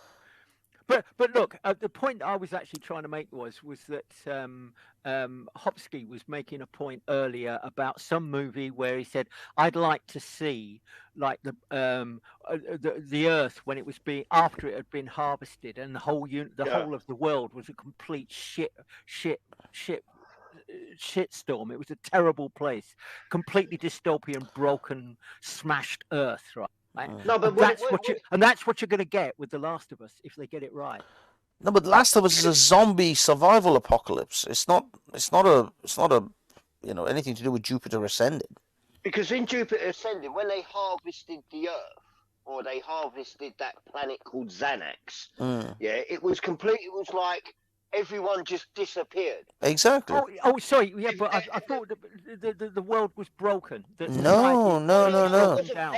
They literally pluck every living creature, every intelligent living human being, or in that case, they just pluck them all from the planet, and they go into this processing factory where they harvest them for those liquid shit and they turn them into blue goo. Yeah. That gives the people. The leaders of these conglomerates, it gives them longevity. Well, they live for like 10,000 years. Exactly. Well, it basically rejuvenates their fleshy physical self back to being like 20 years old again. And then they basically in this process they can live for thousands and thousands of years. Yeah. Now this is the thing. If you notice with the Wachowskis, at least with these movies, The Matrix and Jupiter, they always try to address basically why are we here, that question of why are we here, what Thank is our you. purpose. That is the central question that they always try to Yes. address. And In the Matrix, they address it in the fact that you're just a thing in a vat, and in the Jupiter Ascending is you're simply cattle, you're simply wheat, you're like did you see corn. that? Did you see their other film called Cloud Atlas? Yes, that's the one with Tom Hanks, right? And they Yes, jump Tom through Hanks, different Halle Berry. time and But what it and is what their premise was. That once again, it's a great idea, a great concept. It's just been executed in not such a good way. The initial idea is great. They just didn't really They get that. disappeared up its own arse. Basically, it's mm, like certain events that happened 200 years ago can change history as history goes along from from the 1800s up to yeah, the year 4000. So these small consequences, these small events have a very the butterfly effect. yes, yeah, And yeah. it's a good film. Don't get me wrong. I've watched it twice. I did enjoy it, but I just felt that they didn't really execute It was it a as high well as they concept could. movie that didn't amount to very Yeah, much. but that's Yeah. the problem. They've got, I think these guys have got these kind of highfalutin ideas, these very sort of high level, existential concepts of what it is to be alive and what it And is to sometimes they exist. work, and And sometimes they don't. exactly, and it's the execution that, and try to make it into a movie, because what most people don't realize is even though a person like a Wachowski or a Spielberg is a director of the movie, they don't have all the say on everything that goes on. From time to time, a studio producer, with a fat cigar, steps in and goes, "Okay, I don't think that this is going to work, and people are going to be bored, and this movie's going to They not can't make any always money." deliver 100%. I mean, if you look at Ridley Scott, I believe that he made two of the greatest movies ever made: Alien Hmm. and what's the movie with set in the future, just made about 1980. But what's it called? Oh God, where they're hunting down rogue robots. Oh fucking hell, I can't think of the name of it. Oh no, you're talking about Blade Runner. Blade Runner, Blade Runner. Yeah, That's yeah. right. Now he made this great movie that I can't remember the title of, and the thing is that he also made a whole load of shit. And I think, isn't that the case with Wachowskis, with Spielberg, with Verhoeven, that they'll make these gems, but they'll also make a load of shit at the same time. It's the price you pay. Yeah, Well, possibly. the thing is, I mean, if you look at James Cameron, yeah, and I'll give okay, Avatar, the Terminator, is Terminator 2. Avatar, Titanic, the greatest. yeah, great films, but it sort of slipped in Avatar because it was basically Pocahontas. Yeah, That was, yeah, yeah. I mean, but visually, and what the thing is, where Cameron comes through consistently every time, is that he will develop new technologies to make the cinematic experience yeah. something you've never seen before. I mean, Terminator 2. I mean, my God, that film. That movie holds up. The special effects of that movie holds up today. Oh, It's the time. still good for today's standards. Exactly. So, Cameron has been consistent in his whole career. Every single time, Cameron comes correct. Okay, there may be, slight criticisms, but on a whole, my man, he is, and he said when he got the Oscar for Best Director, he went, "I'm on top of the world," and he's consistent. And I'm really interested to see where this new Avatar is going.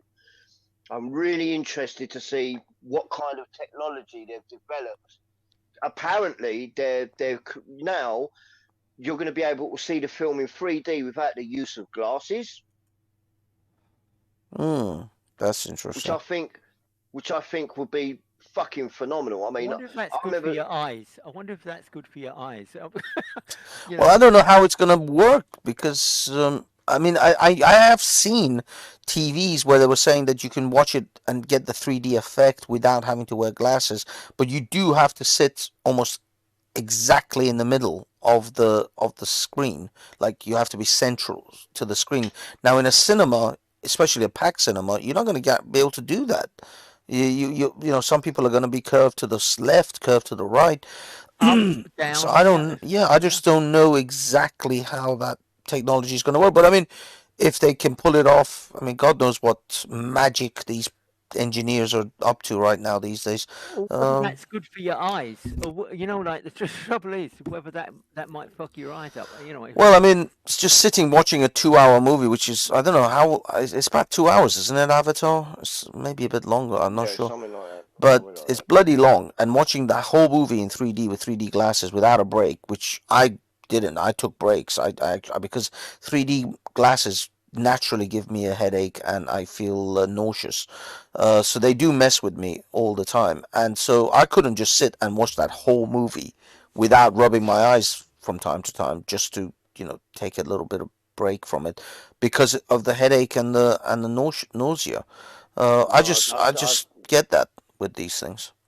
I never got that sort of sensation. Like I said, the first time I ever saw a 3D movie was Avatar, and I was completely blown away by Oh the yeah, whole yeah, no, experience don't get of me wrong. It watching was the film. awesome. It was awesome. I mean, you know the bit where they're carrying a Sigourney Weaver's body Yeah, underneath the tree, that big tree with all the little yeah. vines and things hanging. I mean, I could literally feel those strands, Well, above my head. It was so good. It was well, really awesome. I saw it in an IMAX, and I looked round, and I could actually see people trying to reach out.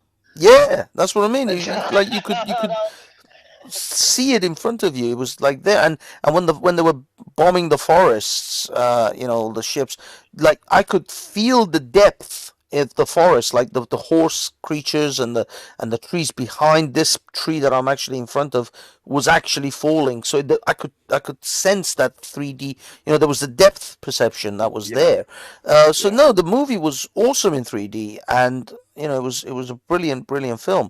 It's just I just couldn't watch it The without. acting. I mean, once again, Sam Worthington, very wooden.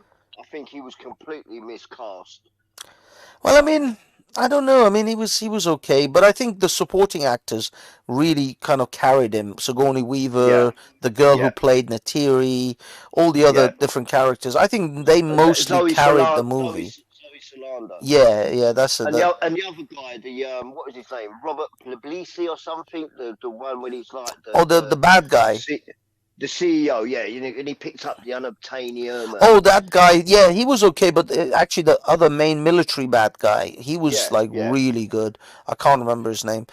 So yeah, no, there was a lot of supporting acts. So But you, Worthington Yeah. himself didn't have to carry the movie, and that shows actually. The funny thing is, to me, that actually shows the difference between how the Avatar didn't really rely on Worthington's acting abilities, whilst No, actually Terminator Salvation did depend a bit more on his acting ability because he was although Christian Bale was meant to be the main hero of the movie centered around Worthington a lot to begin with. yeah. If you look at the first half of the movie, it's all Worthington.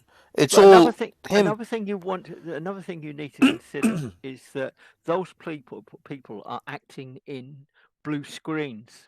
Robin Williams. There's a lovely interview with Robin Williams where he's talking about the making of Jumanji, and he's surrounded. They Jumanji. show a clip where he's surrounded by all of these fucking fantastical animals, unicorns, Yeah, yeah. hippos, rhinos, and all that sort of stuff. He said, in reality, I was in a huge blue space. Yeah. And the animals were like a big fat man with with a placard with hippo on it. Yeah. And when he looked over, he was reacting to a fat man with a placard. Yeah, yeah, who was that's walking in front of him. but that's And 90% of all of these superhero films. They're all oh blue yeah, screen. yeah. Like the Thanos.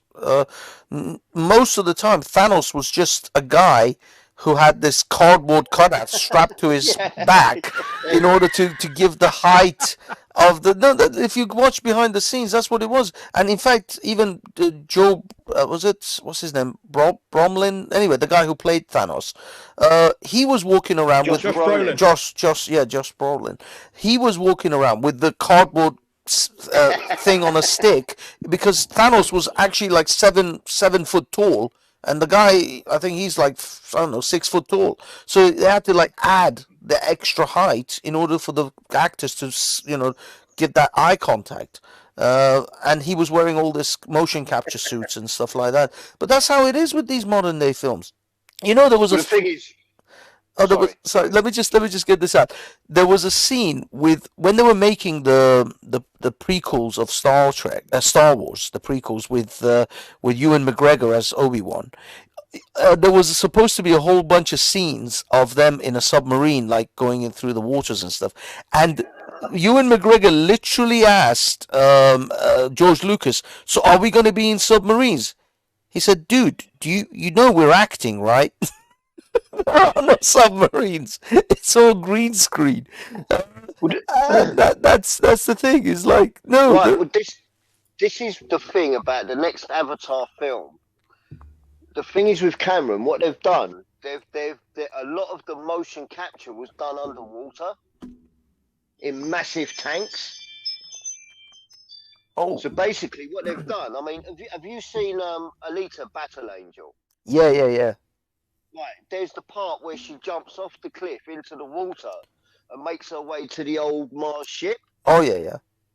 That's the kind of technology that they're rolling out because they're now doing motion capture underwater, and a majority of the film is actually filmed underwater but using motion capture. But how is that to help? I mean, how does that help? They're acting out the scene. I mean, if you're doing underwater scenes. Oh, for the underwater scenes. I thought they were doing motion capture underwater in order to get, I don't know, action, flying kicks and whatever else happening. They developed technology where they're actually doing motion capture underwater. Wow. Well, I would have thought that they needed the water resistance to actually, if they're doing any kind of movement underwater, they need the water to actually have the water resistance. Exactly. And then what they're doing, it's basically an underwater blue screen. Okay. Yeah, but how do they actually get somebody that's swimming through? Surely the easiest way of doing that is to get somebody actually swimming underwater. Like in a lot of the Harry Potter movies, there are bits which are underwater, which they filmed underwater. And Harry Potter had to do a whole lot. The safety stuff, health and safety was an absolute fucking nightmare, apparently, because he was working underwater, and there was a danger that if he did actually suddenly need breath, right, there was but they'd have frogmen and stuff in the water. Oh with yeah, them, but they so... have to be out of screen. They have to be off screen. You know what I mean? Yeah. That was the problem they actually had. Here you go. Go on. There's actually a picture of Kate Winslet, who's in Avatar 2, and it says, Kate Winslet shows off submerged acting chops in a wild look at Avatar 2 underwater. She's actually underwater in a blue screen tank with what looks like wings filming. Wow. But I just want to get back to this Matrix Resurrections. The thing is, I said Tiger because we never really delved. We got sidetracked when we started talking about the Smith character. For me, there was two characters that were just, first of all, unnecessary, and I think terribly executed. Morpheus, the Pound Shop Morpheus, and the Pound Shop Smith. Now, I enjoyed the film. I'm not joking. I mean, I watched the film twice now, and it's a perfectly enjoyable movie if you accept it for what it is. If you don't compare it to the original Matrix and just accept it for what it is, it's okay. But let's be honest, Keanu Reeves pretty much phoned in that fucking performance. He didn't even bother shaving his hair, his facial hair, and cut his. But it's not that. In the original, they worked for months. They trained for months in martial arts. In this one, he just went in as John Wick, Yeah. And like, fuck it. I'm not even gonna shave my fucking beard for this movie. I'm not even gonna make any No, effort come to even on, remotely look like the he's original always ugly Neo. in all of his fucking movies. No! I have something to say about this. Go on. So no, I totally get it. I actually think he looks. It's good that he has long hair and a beard because it shows that he's gotten older. I mean, Keanu Reeves doesn't really age, and I know that's a really cop out way to say I like the new look, but you know, I honestly feel like it works. In terms of like like the Pound Shop Morpheus and the wait, what did you say again? Pound Shop Smith. Yeah, the Pound Shop Smith. What else did you say? Well, I mean, I was like, those two characters were unnecessary. They didn't even have to be in the movie. They could have actually they were just simply fan service. And they were bad fan service. They weren't even good fan service because they were not, anything like the original characters. They were the sort of incredibly, not even like 50% as good as the original characters. They were like 10% of the original character. So they were terrible versions of the original characters. And so this concept of them even being fan service, they weren't really. Because the fans, were people like me, were pissed off that they used these half-ass actors to try to portray great actors like Lawrence Fishburne and Hugo Weaving. I mean, how can you possibly even think about filling those shoes? But So, what do you do? How so do you don't do it? have them. You don't have them. You have new characters. You have a new, character that isn't Would you be Smith. That okay is if just the they- villain. Would you have been okay if they would have gone? This is Morpheus's son, just like how they. No, No, because no. like I got that Again, vibe that's from just the fan film, yeah, service Morpheus- bullshit. They were like, yeah, Morpheus and Morpheus It would was have to and be a woman, Niobe are my right? my grandparents. Like that, Yeah. I feel like that could have worked. But they did But- that. They actually Yeah. did a callback to that as well. They had a girl whose grandfather was the Yeah. captain of Dreadlock guy. captain of one of the ships. So they kind of did do a callback to that. But that girl was like a nobody. I don't even remember her name or her face at this point because she just It was a man. It no, wasn't a no, woman. no. It was a girl. It was a girl. It was one of the girls. Because you know that captain, the silver-haired guy who was like a bit brutish, and he constantly undermined the whole one concept. Well, this girl was his granddaughter. Oh, okay. Yeah. So if you watch the Well, that original worked well Matrix, because you didn't see that. Tiger, you didn't see that. I mean, that idea went right. Yeah. Exactly. No, I only Exactly. saw one guy say, That "Yeah, idea my failed, grandpa, yeah, my grandpa worked with you on in the Nebuchadnezzar." So that's all I remember. well, yeah. Well, when the blue-haired girl, which is like again another feminist fucking icon by the trope, yeah. No, sure, it's only When- blue in the Matrix. Yeah, this blue-haired girl who they don't. I mean, the thing is, you see, this is what I mean about the differences in the subtlety. In the first Matrix, the message on the screen for Neo when he wakes up says, "Follow the rabbit." Follow the white rabbit, and then there's a girl who has a subtle white rabbit on her shoulder tattooed. In this one, the girl is called Bugs Bunny. I mean, for fuck's sake!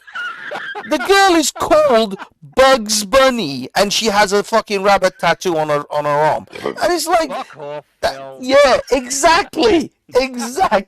Fuck off, film. What kind of just unsubtle, just blatant, in your face bollocks is that? No. What killed it for me is when there was flying creatures. Oh, The flying no, creatures. just flying. There was the flying creature. Oh yeah, the stingray-looking yeah, robot. Girl. And yeah, and here's another thing. Here's another thing that has never been addressed, and it could have been nice to have addressed it at least on the slightest. How the fuck do these things fly? There is no propeller. There is no any kind of like drone style like mechanisms that elevates these guys. They don't even fucking, at least in the start in the Iron Man movies, they explain the arc reactor and all of that shit of how Tony Stark's suit flies. They don't even attempt to make an explanation, to give an explanation Fuck off, on film. yeah. I mean the squids, the Sentinels. How the fuck do they fly? There is I guess no it's like mechanism for them to fly. technology. I but they don't even make an attempt to at least give an explanation on how these creatures seem to just randomly fly But don't without you see- any sign of any propulsion. Don't you see that in that first film was so great, so novel, so groundbreaking, so new, that when you got like holes in the plot, it didn't matter because everything else was so fucking brilliant. Yeah, of course you get mesmerized by all the And you don't care razzmatazz. about those little sort It's of dangling true. bits. It's true. But I mean, this is another thing with this new one. They literally talk about bullet time concept, and then the architect or the new analyst kind of takes it. The bullet time was just the name of the photography technique that they use to show how Neo can move through, just like the agents do. It wasn't a thing in the Matrix. It was the technique. It's like me using a Steadicam, and then suddenly the Steadicam becomes a thing in the movie. Just a minute, but don't you know that what they did in this new movie was that they actually used footage from the original Matrix and the present day Keanu Reeves actually walks across the set of that original footing. Am I making sense? So the old Keanu Reeves is on screen with the new Keanu Reeves walking when on they're the doing set. that bullet time thing. Am I making sense to you? No, but they don't have the old Keanu Reeves in the bullet time scenes. I thought they did. No. I thought. No, I think you're mixing up this new Unreal Engine, because there is that Unreal Engine, Sorry, but that's a whole other thing. That's sorry, called guys, I'm talking shit. that's Sorry. called what was it called? Matrix Awaken, something like that. Yeah. And Yeah, that no, sorry. yeah, guys, that is actually that is real. There's CGI I'm sorry. Keanu Reeves with real Keanu Reeves, and most That people shit, can't sorry. tell the difference. And it's incredibly hard to actually tell the difference So between good. which one is the real Keanu Reeves and which one is the. I mean, the thing is, Keanu Reeves nowadays he just lives as John Wick now. So if you see Keanu Reeves in any other form, it's CGI created, But because he's Keanu Reeves always now is John Wick. Yeah, but He's embodied he's it. always been the same guy. He never, you never sort of. He's not a man of a thousand Nope. faces. He's always the same guy. No, come on. He used to be Bill and No, Ted. have you ever seen The Gift? You ever seen that film, The Gift? The Gift. Oh, wait a minute. Yeah, Is that it's the about one a with? fortune teller. Oh, Race to the no, South. no. So like, I used to tell myself, I used to be like, Keanu Reeves is such a basic actor. He's the same guy in every film, and like, I love Keanu Reeves. I watched because I remember him in it, and then I rewatched The Gift, and I was like, wow, I fucking hate Keanu Reeves. I want to punch him in that face. If you watch The Gift, you will. If you like Is Keanu this Reeves about now, watch The Gift, and you will hate him. You want to punch him in the face. That Gift, He's a though, completely different person. is it like- about? No, I think that might have been The Lodge. Something to do with time travel, and I think that was a different film. I think that was The Lodge or Is that something. the thing where the devil's trying to actually buy his soul or something? Oh no, that's Thingy. That's no, The that's Devil's Devil's Advocate. Advocate. Yeah, Right. he is. The thing is, you don't have to worry about Keanu Reeves in that movie. That movie is a what's his name? Oh shit, the guy who played Scarface, Al Tony Pacino. Montana. Al Pacino. yeah. That movie is an Al Pacino movie that Vehicle, Keanu Reeves yeah. happens to be in. Yeah. Because Oh yeah, he Al took a Pacino pay cut just to kills get it Al in that Pacino. film. Sorry? He took a pay cut just so he can get Al Pacino. Seriously? yeah. That was a great move. Absolutely bravo, because Al Pacino is what made that movie, and a little bit of the girl, what's her name? Charlize Theron, because she is like Theron, naked in yeah. that I love movie, her for and she some is reason. awesome. She like goes full nude. So yeah, if you guys, if you ever need to crack one out, I can give you the exact timestamp. Thanks for the heads up. Sorry, what- What film was I've that got it. again? It's Devil's Advocate, It's called church The Bible, scene, read it. the church scene in Devil's Advocate. I'm hitting the Pirate Bay right now. I can give you the exact timestamp, but to the second. But yeah, no, I mean, come on. She at that time, Charlize Theron was at her prime. She was just gorgeous. Body was tight. Everything was just no. I mean, she's got a little bit old now, and you can see certain areas are sagging. But back then, she was on her peak. Everything was tight. Everything do was in not. shape. And you do know that they're doing a spin-off from Mad Max Fury Road with her in it. Oh, Furiosa. okay. Yeah, Bill Burr did a scene with her. Bill Burr did a scene with her. He was only like a glorified extra in this movie, and he said she was earned. He said he was in a car. She was a detective. He was a detective, and he said, "God, even the top of her arm was beautiful." Even the top of her arm. Yeah, he said, he just shared this car. He did like a 5-second fucking scene where they're driving someplace. Can you believe, at least up until recently, I don't know what's going on now with her, but she was single. She's single. She's a single mom. She originally was raising a boy and a girl, but the boy decided to be a girl, so now she's raising 2 daughters, apparently. Oh, wait. What? She is How old woke is as that boy, fuck. though? I don't know. We're talking like under 10. No, but she seemed to be common sense. She seemed to have. Nah, man, she's woke as fuck. You have no idea. She's super woke. Yeah, she said, like, oh, men are ridiculous. They just need to man up and date me. And it's like, the thing is, look, I don't know about you. Like, she's not really my cup of tea. But she's still very beautiful. So any man that doesn't want to date a woman like that. Of course they do, but the thing is, women don't date. You think a woman like Charlize Theron, first of all, regular women, your average girl at your local Tesco's checkout, who's probably a 5 or a 6, she doesn't date anyone below her standards. Women only date across and above, and in fact, even not really even across, they mostly just date above. So women are hypergamous, so they will always date above. So let's put that in the situation of someone like Charlize Theron. She's going to need a minimum a Jeff Bezos or an Elon Musk to even consider dating, because she's not going to date below herself. That's exploring Mars. No. I'm talking about I'm talking about social and financial standards. It's literally setting up a space station on the moon. Yeah, but what I mean is, we're talking about socially and economic standards. She's a multi-millionaire herself. What, you think she's going to date your average fucking plumber? You think she's going to just date your average guy? No, she's going to only date of her standard, minimum her standard, which usually isn't, or above. Right, I have. No, but what I mean is, her last significant other was Sean Penn. Really? Sean Penn, that slimy motherfucker. How does he get these women? Because he was fucking Madonna in the 80s. He's banging fucking Charlize Theron. God knows, this slimy little shit. And charismatic. He must have something, clearly, because he's always got the women, and not only he's got the women, he's got them in their prime. Like, he had Madonna in that Papa Don't Preach phase, not the fucking when she became some saggy old fucking Pilates hack.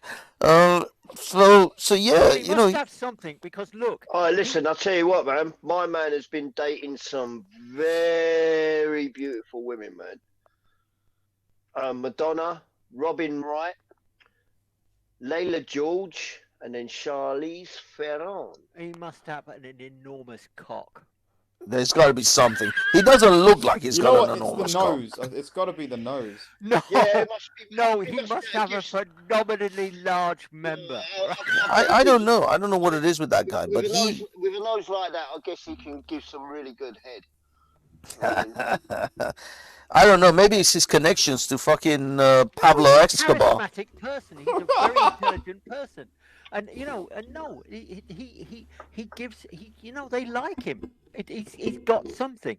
Look, he hasn't got a fucking show on YouTube with 4 people fucking watching, right? Right.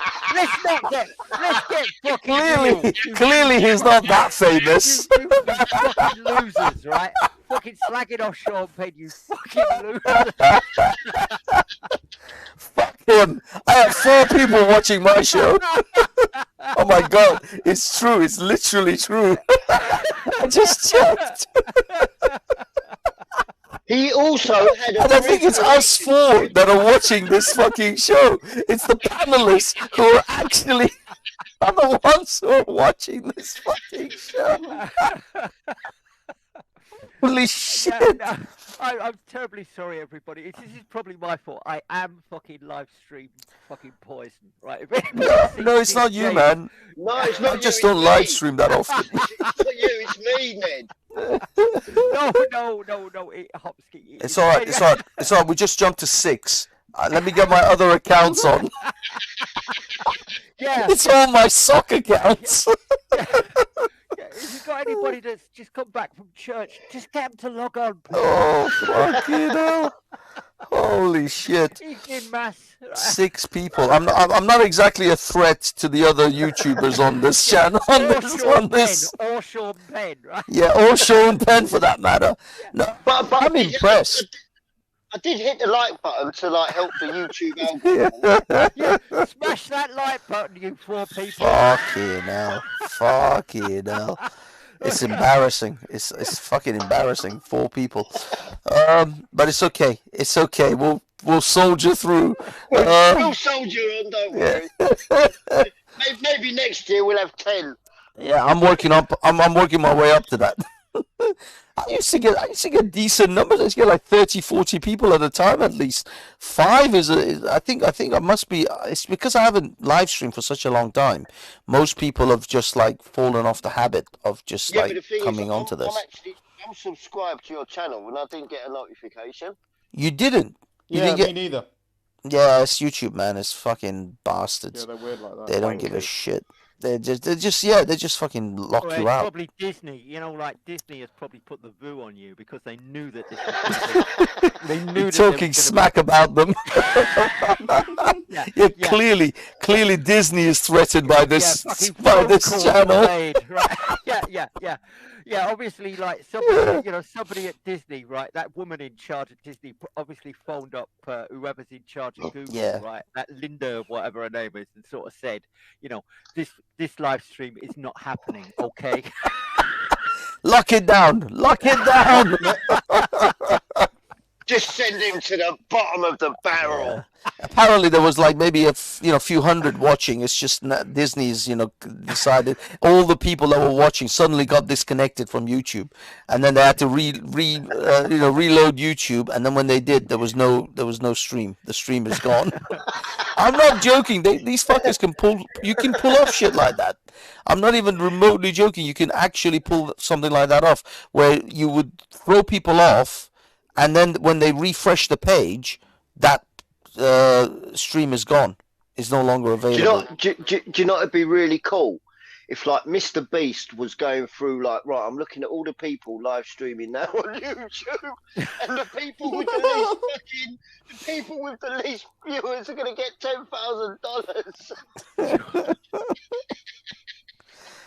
But look, going back to Spider-Man, right? The thing is that you people were sort of saying that the latest Tom Holland. Tom Holland. Look, if he's making all this money, and he does seem to be a draw, he does seem to be very, very popular as Spider-Man. Why would they why would they suddenly make it woke? And why would they discard him? He's a winner. No, because it's not that. It's nothing to do with being a winner. This is the horrificness of Hollywood, that they are willing to lose money in order to push the message, rather than actually make movies that people like to go. They've literally done it. Look at the Star Wars saga. Yeah. Look at the Terminator shit. They are literally killing off franchises in order to push the message. And the problem with it is, it's like it's so forced that it just doesn't. It feels more like 2 people reading you remember that film in not Bill and Ted, those other guy, that guy Mike Myers, when he goes, I will not bow to any sponsor. That's Thingy. Oh man. Wayne's World. Wayne's World, exactly. Yeah. And they're like, And then they start advertising. They start all the shilling. That's what it's like. It's like they don't really believe in what they're saying, but they're saying it anyway because they know that it's good for ratings. Yeah. It's just like, it's true. It's just a bit patronizing. Look, and I'm not like, I love female lady superheroes, right? Like Wonder Woman's amazing. Like when you watch Justice League, like Wonder Woman will is like one of the heavy hitters in the Justice League. And Superman until Superman comes along. But like in Avengers, they segregate their women like it's a bloody Saudi mosque. It's all the women fighting together, and it's so like it feels like what? No, Like, it's it's true. super It's aggressive. true. I mean, they literally had to give the women their own little scene in the end game, and But they it had felt, to like yeah, squeeze it in, and it did. It felt utterly forced. yeah, it felt Fuck really. off, film. Like I'm not even well, I am sexist, but like it felt just really. I Forced. felt It was yeah, it was I felt completely like out of I'm not even a character with the woman. rest of the scene. But the thing Yeah, was, it was like completely out of sync with the rest of the events that was happening. And the thing is, they don't even have to do that.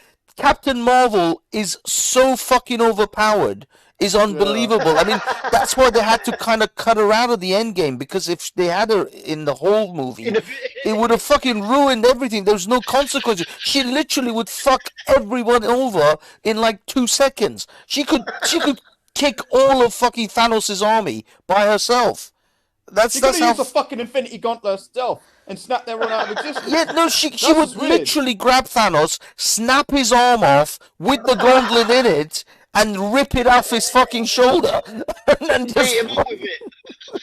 I mean, she's ridiculously overpowered. So they had to cut her out of the movie until virtually the last, few minutes Yeah. in order to bring her to, and she Yeah, literally flew in and destroyed Thanos' ship like in a second. She fucking That bit was flew right through it. ridiculous. Like this is a world conquering ship, and what I find weird is how is Captain Marvel's the baddest motherfucker in the universe, right? And Thanos is the other baddest motherfucker in the universe, and you're telling me those two have never crossed paths? Like, look, I don't know about you, maybe. Like, one thing I feel like they should have done with those films is they should have had a thing where Thanos has actually fought Captain Marvel before and beaten her. Just to show, like, yo, Thanos doesn't fuck around, but they just kind of made I love Wonder Woman. I love female-led action films. You ever seen that movie, A Long Kiss Goodnight? Oh yeah. Oh, that's an awesome film. Gina Hackman. Awesome film. It's Awesome film. freaking That's how you do an crazy action good. film with a woman in it. That was But like, yeah, no, insane. like they The thing is, a lot of these nerds online, they always talk about, the reason Thanos went for the Infinity Gauntlet at the time that he did is because a lot of the Celestials, like Odin died. Also, in Guardians of the Galaxy, Logo, what's his name? Ego, he died. Ego. So all of these highly powerful characters started to be wiped off the chessboard, and as soon as then they found that if he had like 2 of the Infinity Gauntlets, I think everyone would have moved on him. exactly. Odin would have moved on him. Ego would have moved on him. Yeah. Possibly other powerful characters would have moved on him. But he had to wait for a bunch of them to basically be wiped off the chessboard. Then he could move in on the Infinity Gauntlet. But this entire time, That's a the really one good movie character. theory. I saw that on YouTube. It's Yeah, a really good movie. but the thing theory. is, the entire time, nobody mentions that Captain Marvel is the most overpowered motherfucker of all of them. Like, And but you know what's weird is like even not even the Guardians of the Galaxy know about her. Like you'd think it'd be like, oh yeah, no, Captain Marvel. Yeah, exactly, she's Yeah, been don't flying fuck around the with whole her. frigging Don't universe. fuck with her. Like there was like no mention of her. All of a sudden, in Endgame, boom, she's there. It's Yeah, but like the thing that spoiled it for me as well, she came back with that woke haircut. It was all short. well, yeah. I mean, that was like the prime Karen. I want to see your manager haircut. I mean, that you can't get the most overpowered fucking woman in the whole fucking Marvel universe without a Karen haircut. You gotta give her the Karen haircut. That's in fact, she's like fucking Samson, except in reverse. The shorter her hair gets, the more powerful she becomes. Sorry, could you just clarify something for me? The way that I understand it, you've got the Star Wars franchise, which is making pots of money. You've got the Marvel franchises, which are making pots of money. I understand that George Lucas sold his rights to Disney, and the moment that happened, it just became all the Star Wars movies became like Tarzan. They became like they all became like Star Wars movies, like Right. Tarzan movies, just like cheap fucking cop. Turn them out, Right. churn them out, and they became as woke as fuck. Has something Can I- similar has something Hold similar on, happened? hold Hold it. on, Has hold something on. similar happened with Marvel? Hold on. Let me just touch on what you just said about the Lucasfilm, Star Wars. the Disney buyout, Star Wars. Yeah, if you look at I've got a Disney Plus subscription, and I've been following the Mandalorian. Yeah. Yeah, Yeah, and now they've got the book of Boba Boba Fett. Fett, and I mean, Yeah. if you're a real Star Wars fan, it's like they're really making it better now. They've actually got Oh, some really? real. No, well, Yes. the thing is, they are in these TV shows because of the Yes. the back of the Mandalorian being so They've sort of done a successful. James Bond. They've sort of made them more brain. No, No, but but- they're actually making content that is, appeals to the real fans and going back on the lore Yeah, of like Star but Wars but comics. that and doesn't. There's no expanded- guarantees that's going to translate into any of the future movies. There's No, no no, I think guarantees. it will. It will because they're making so will. much money. because Like what it is, they're not dumb. Like they're like. Sorry, carry But on. I thought that the last Star Wars movie bombed, didn't it? Or it made money, but not the kind of it money they made were used money, to. but it didn't. It was Yeah. critically panned. It was panned by everyone. They're Uh, they're also making an Obi-Wan Kenobi film, which I'm really excited about. Is it a With, movie No, or no, a it's- TV no, show? it's not- TV no, show. It's a series. It's a TV series, yeah. series on Disney Plus. That's gonna make a shit. That's gonna really bring. Well, yeah. If they can Ian McGregor.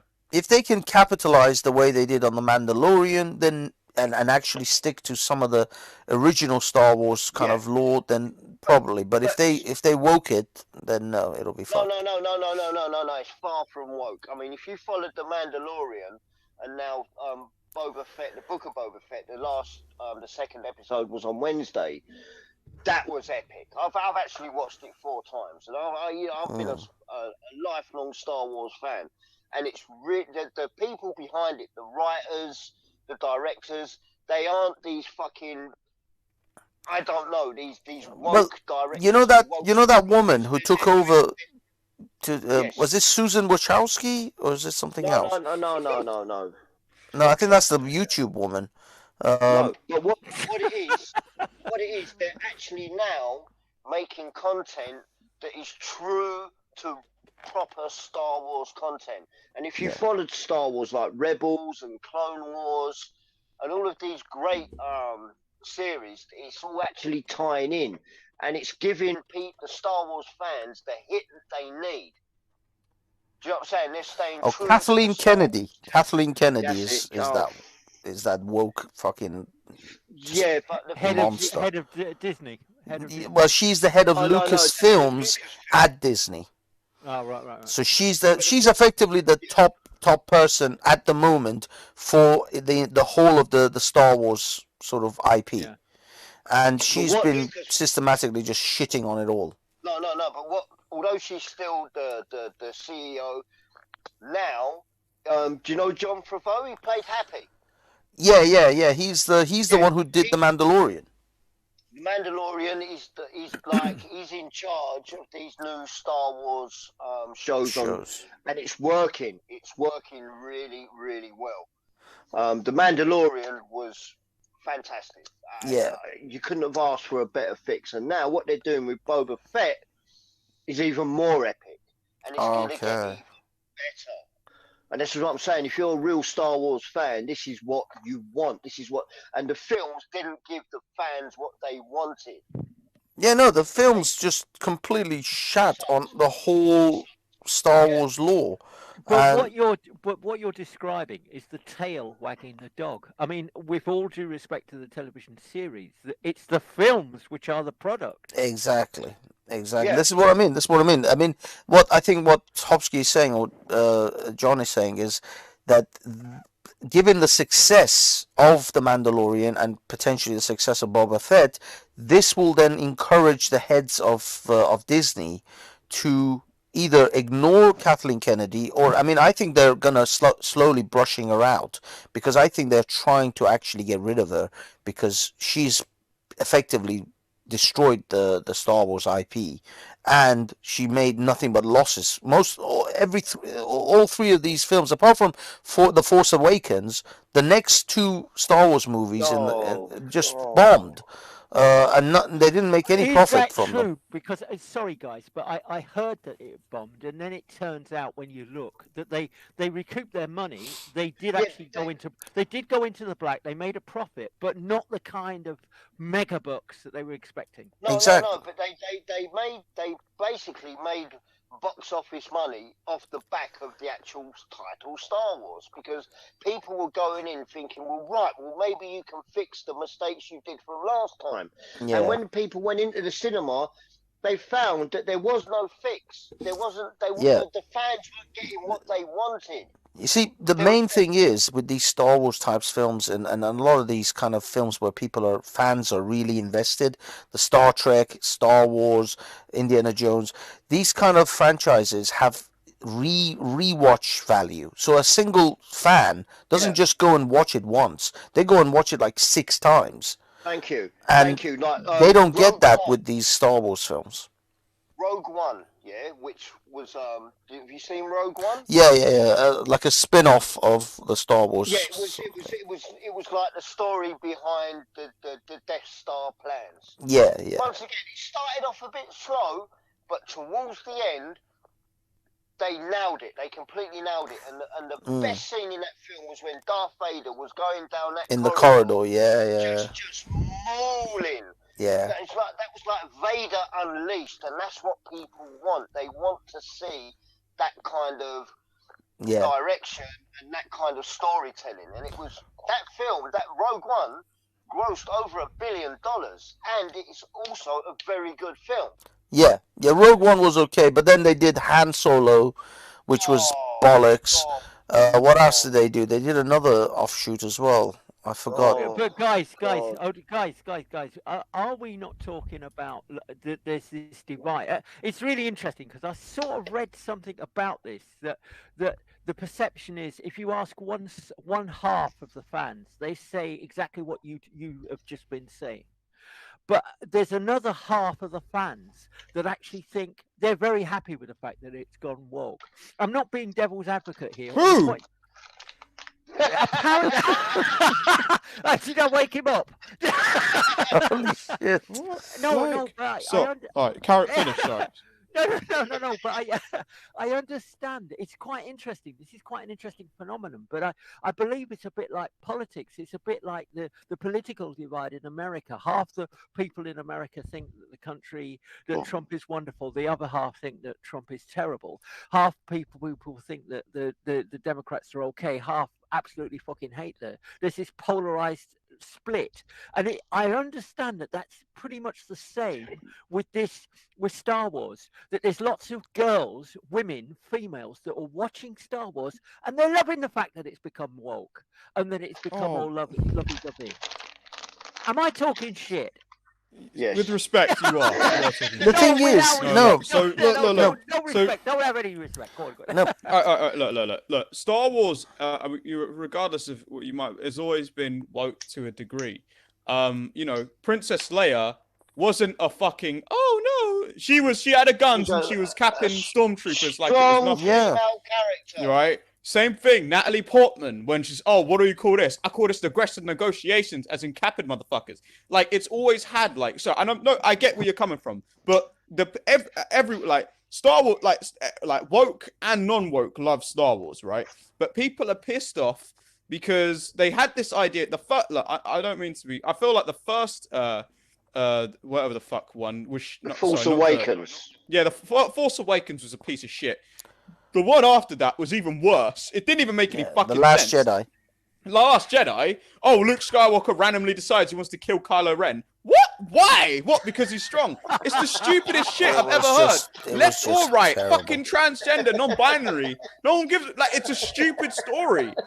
And who the fuck is that bitch from Jurassic Park? She just sort of came out of nowhere. Oh, all of a sudden I'm in control. Jurassic Park.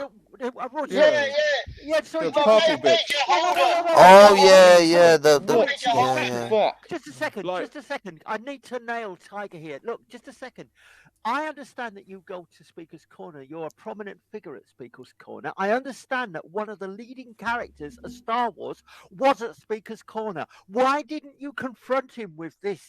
Oh, you're talking about John Oh, Boyega. no, because he was talking about BLM, and Yeah, that was a actually, whole he, BLM thing. So you're talking about John Boyega. Sorry, Look, sorry. Boyega, no, you're saying you should go to a BLM protest and tell John Boyega why was Star Wars so shit. It's like, what the fuck, man? No. It's Sorry, funny you should say that. sorry, No. I was trying to It's be funny funny. you I should was say trying that about John Boyega, right? Because, and I have a theory about. I think Star Wars was made shit. They had plans for John Boyega's character, Poe. Was it Poe or Finn? No, it They was were gonna Finn, make yeah. him a bit more of a Jedi-esque character. Instead, they turned him into a fucking moron. And some people claim it's because the Chinese didn't like a black lead. This is a theory that some people had. This It's is why the they same kept with It's not a minimizing his theory, character. dude. It's not a theory. Yeah, They yeah. took John Boyega off the posters for the Yeah, they Chinese did. market. But I'll say this: that if you ask John Boyega about Star Wars, he says, "Look, I was very happy with how it, being allowed on Star Wars, but I honestly felt like they fucked up my character." And because he was a big Star Wars fan, he's like my age. But no, John Boyega agrees with me. It's a piece of shit. And like he's like, Yeah, they did fuck up his character. They sent him on a side quest on crystal fucking horses and shit.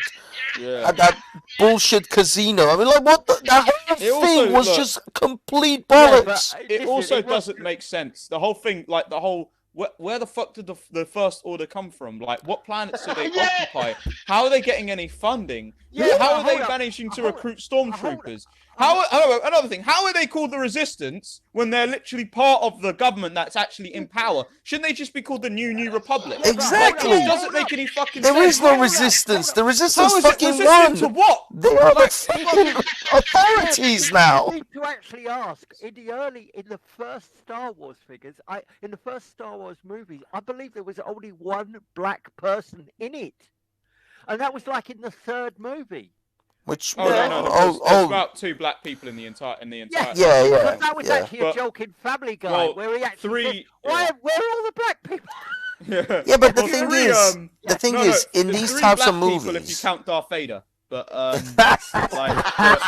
there's one black dude in Mos Eisley's. If you look at the scene, there's Yeah. a black dude just walking past. yeah, but no, look. And then there's Lando Calrissian. The point is, with Yeah. these types of movies, just like the Star Trek ones, they replace actual, like, different races of humans with aliens. So for every human being that you think, oh, there isn't enough black people here, yeah, but there's a green one and a fucking purple one with tentacles. There's the whole thing isn't supposed to be a diverse. No, but the thing is, Star Wars is not supposed to be a representation of human beings and their different fucking races. It's a fucking space movie. They do. No, it's yeah. I've never really watched Star Trek, but I know a lot about it for someone who's never watched it, like the Borg and the Romulans That's the and first interracial the kiss, Falcons.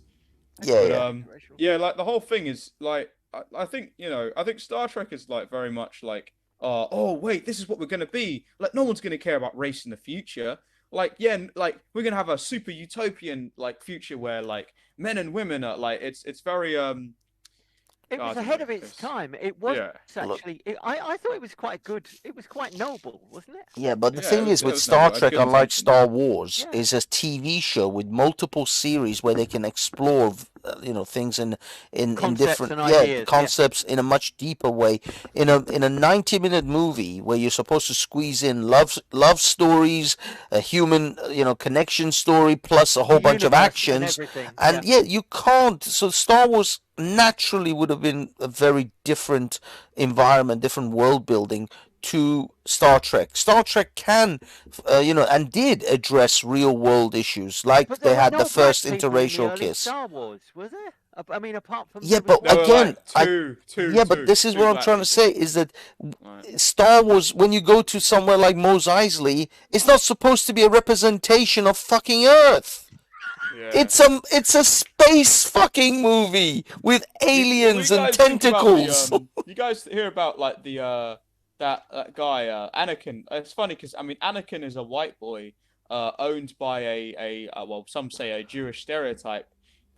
He's a slave owner. The Yeah. I'm a Gabarian. My Yeah. tricks don't work on me. People say that's a Jewish stereotype. He goes, "Oh, credits? I don't care about credits. Only money." Like, but and because, yeah. I mean, this is the thing. This is the thing they actually said in what's his name, Jon Stewart. He literally said in oh shit, what was the show? There It was was Harry Potter. It was yeah, Harry Potter. yeah. He said in Harry Potter, the Oh. bankers are The fucking bankers Jewish. Jewish. Yeah. Yeah. that's How right, yeah. the hell? I think you can see bigotry in wherever the fuck you want. You can see it in a ham sandwich if you really look hard enough. I mean, yeah. come on, how is it? These are goblins. The goblins date way before fucking stereotypes of Jews. I'm not sorry. I don't want to get political. I'm sorry, but I'm going to get political.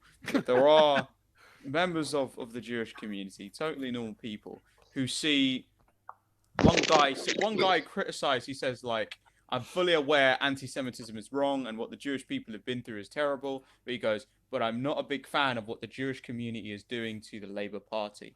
And that was seen as hateful and anti-Semitic. Look, maybe I'm just coming at this with my non-Jewish privilege, but you know, I struggle to see that seemed like more of a criticism of the Jewish community instead of full-on, you know, hatred towards the Jews. But I mean, sorry, we're getting off topic. Well, but, the Jewish community driving the Labour Party towards communism, is that what? Because I see a lot of Jews being incredibly conservative and actually anti-communist concepts. Oh yeah, no, it was a tweet. It was a tweet done by an individual and a guy, because I said Labour isn't anti-Semitic, except for the support of Hezbollah. Well, Jeremy Corbyn's support of Hezbollah. But like, anyway, let's get off topic. Let's go back to Star Wars. But I tell you what, with Star Wars though, like the thing is, just like you just have to have a believable enough story, have lightsabers, laser gun battles, and space battles, and like that's how you make a Star Wars film. But like, you know, yeah. Star Wars is a space cowboy adventure. It's a space western. And they were surprised. That's what it is. And they were surprised at how successful it turned out to be. They didn't. Well, didn't think it was going to become the blockbuster that it did. Everybody was surprised. Well, yeah, but I mean, Lucas was influenced by Asimov, and no, but they thought it was just going to be another movie. Nobody anticipated that this was going to be like the top phenomenon. It was the influences through, you know, sci-fi that led George to pen the actual, you know, the script and the film, and his influences were from, like I said, Asimov and the guy who did, that's right, the Seven Samurai. Yeah, that's where all the sword fighting, the laser fighting, and the chi. Well, not chi, but you know, the Force is effectively a replacement for chi. Yeah, but also the book, The Hero with a Thousand Faces. He is heavily dependent on that. Yeah. If you read the book, there's a book that's very influential that looks at all of the written in the 1970s about the great stories with heroes, and it looks at the basic premise is that all heroes are the same, that they get a challenge, they overcome the challenge. Yeah. Right? And the hero's journey. And he basically just ticked off all of the tropes in this book and put them into Star Wars. Everything, Yeah, and the fact even to the point where you are fighting your father. Yeah, I mean, you know, I am your father, Luke. Right? If you look at Asimov Foundations, I mean, you know, the Empire in Foundations is a mirror for the Empire. Kill me. I will be more powerful than you ever imagined. I mean, that's all from The Hero with a Thousand Faces. Sorry, I talked over you. Oh, I see. Those lines are literally from that that they're book. all from the book. They're like just ripped directly off the book. Fucking hell. These guys have no original fucking thoughts. No, but he made it work. I mean, the thing, he was original. Because he made it work, right? Yeah, because he took the best. He took other people's ideas and influences and created them into something unique. Yeah. Which is what all artists do. I mean, any suppose, artist, whether you be a musician or a fucking director or anything, you're always influenced by outside influences that actually, you know, change your perception. And you take their ideas and you meld them into something better. And that's what he did. And true. And it paid off. There's a guy who was a philosophy professor who was really into Nietzsche, and he wanted to actually get some of these ideas out and make them more mainstream. And the only way he could do it was to write this script, and he couldn't. He tried touting it around. He couldn't find anybody who could do it. Eventually, HBO said, "Okay, if we'll do this script, but we want you to direct it." He'd never directed anything before. Have you ever seen True Detective? No. Well, then right, okay. Well, sorry, it's past right. But the thing is that is he's sort of taken that was an immensely powerful, popular and influential in America in certain circles. It obviously not here. But the thing is that exactly the same. He's got a whole load of philosophical ideas and infused them into this television series called True Detective. Right, with Woody Harrelson in it, and I'm looking at the I'm looking at it now, and it's fucking amazing. It is absolutely, but it's all about Nietzschean nihilism and nihilism. Oh God, it is the darkest thing you will ever see in your entire life. I'll tell you what, if you watch it and you don't want to top yourself after you watch the entire series, right, then you ain't human, right? It is absolutely, you can understand why Nietzsche went fucking mad. I'm sorry, I've gone off at a tangent, but the point I was No, this is great because now I'm gonna fucking, I've got Apple TV, I'm gonna fucking I'll tell you what, I promise you, you will not be the other series 2 is not so good. Series 3 is supposed to be really good. It returns, but that first series is one of the best things that you will ever see. Nice. I promise you that. Well, no, I haven't actually started. I might look it up. Yeah. Oh, the whole True Detective is the first one. The first one. Oh, okay. Is it? There was an evangelical church in like Georgia or Mississippi, right? And it had this surface image of being this very powerful, very popular evangelical church, visited by tens of thousands of Congregationalists, and it had a satanic ring in the middle of it. Oh right. That's a true story. That is an absolute fucking true story. And the police eventually found these people at the center of it all. They were taking young children and doing the most terrible things to them. And these people were actually church members. Right? Oh fucking hell! It's a true story. It's based upon a true story. I mean, obviously they do, but it's dramatized. But fucking hell! I mean, it is absolutely. It really is bleak. It is really fucking right, and that's why Crazy. Woody Harrelson sort of agreed to do it. Anyway, sorry guys, I've driven you off. That's all good, man. It's all good, guys. I'm gonna call this a day. It's been good fun. We've had a good, I think, conversation. I think everyone pretty much got their little segments out, whatever it was. I know, Tiger, you wanted to definitely. You had some bottled up, what do you call it? Tension about the Matrix Resurrection thing. Yeah. So I think everyone managed to get some ideas. I'll do another one for because there's another film that I want to do a review on that I recently saw. The Ghostbusters Afterlife. That's my next movie that I have to do a quick review. So you guys, if you fancy it, just prepare for that. Have you guys seen it? I don't know. Has anyone here seen it already? I can't be bothered to watch it. It's worth watching. I think it's worth watching. It's got enough nostalgia, especially if you watch the first one, and you're a fan of the first Ghostbusters. It's got enough fan service for any Ghostbusters fan to actually watch it. Movie, isn't it a movie for children? Well, isn't it a kids movie? It's a Ghostbusters movie, so if you like Ghostbusters, then this will definitely I like draw you. Ghostbusters as a 12-year-old kid. Well, I watched it when I was 9, and I loved it ever since, and I still love it to this day. Come on, are you honestly telling me that Ghostbusters, the original Ghostbusters, was a children's movie? No. There is literally sex scenes in that fucking film.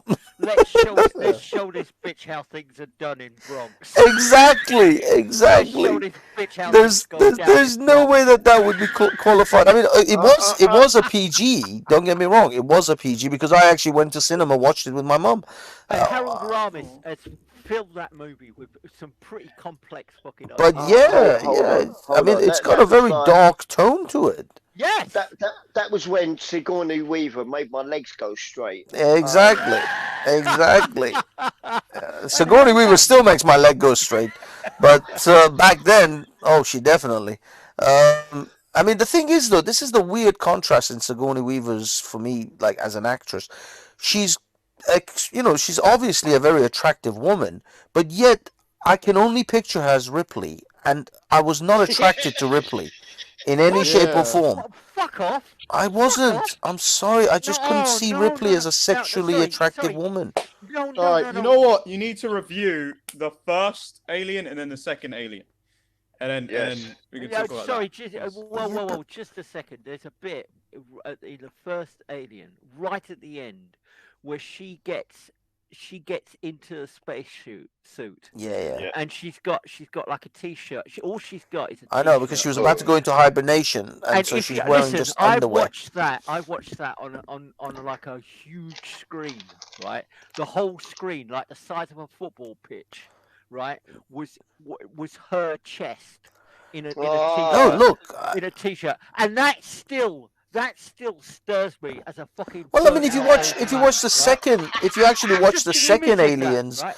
if you watch the second Aliens movie where they're coming out of hibernation, she's in her underwear there too, Yeah, but it's and not the same as when she's yeah. in danger and she's in the t-shirt and you can see her nipples just rubbing up against. Oh, oh, I'm I sorry. don't know. shit. This is the weird thing for me. I just can't picture Ripley as a Oh. sexually attractive because No, I was caught I up know with the exactly whole what you're talking about. aliens I just thing. find her a bit butch. I still love her. Well, in the aliens, Oh, Yeah, I oh, don't know. I just you see her know, as a more of a you, like.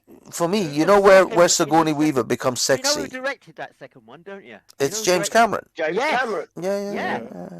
But that's why it's more action rather than the first one, which was by what was it, Wes Craven? No, who was No, it? it was Ridley Scott. Ridley Scott. Scott. That's right. Ridley Ridley Scott. Scott Guy did the who first hates the one. Avengers films. He's like, fuck of the Avengers. He's like, pissed off Can I, about can I, successful- can I, can I, and no one can I wants to just see a throw this film out about there? Adam Driver as a knight. Like, fucking- Can I just throw this out there? Jamie Lee Curtis. Oh man.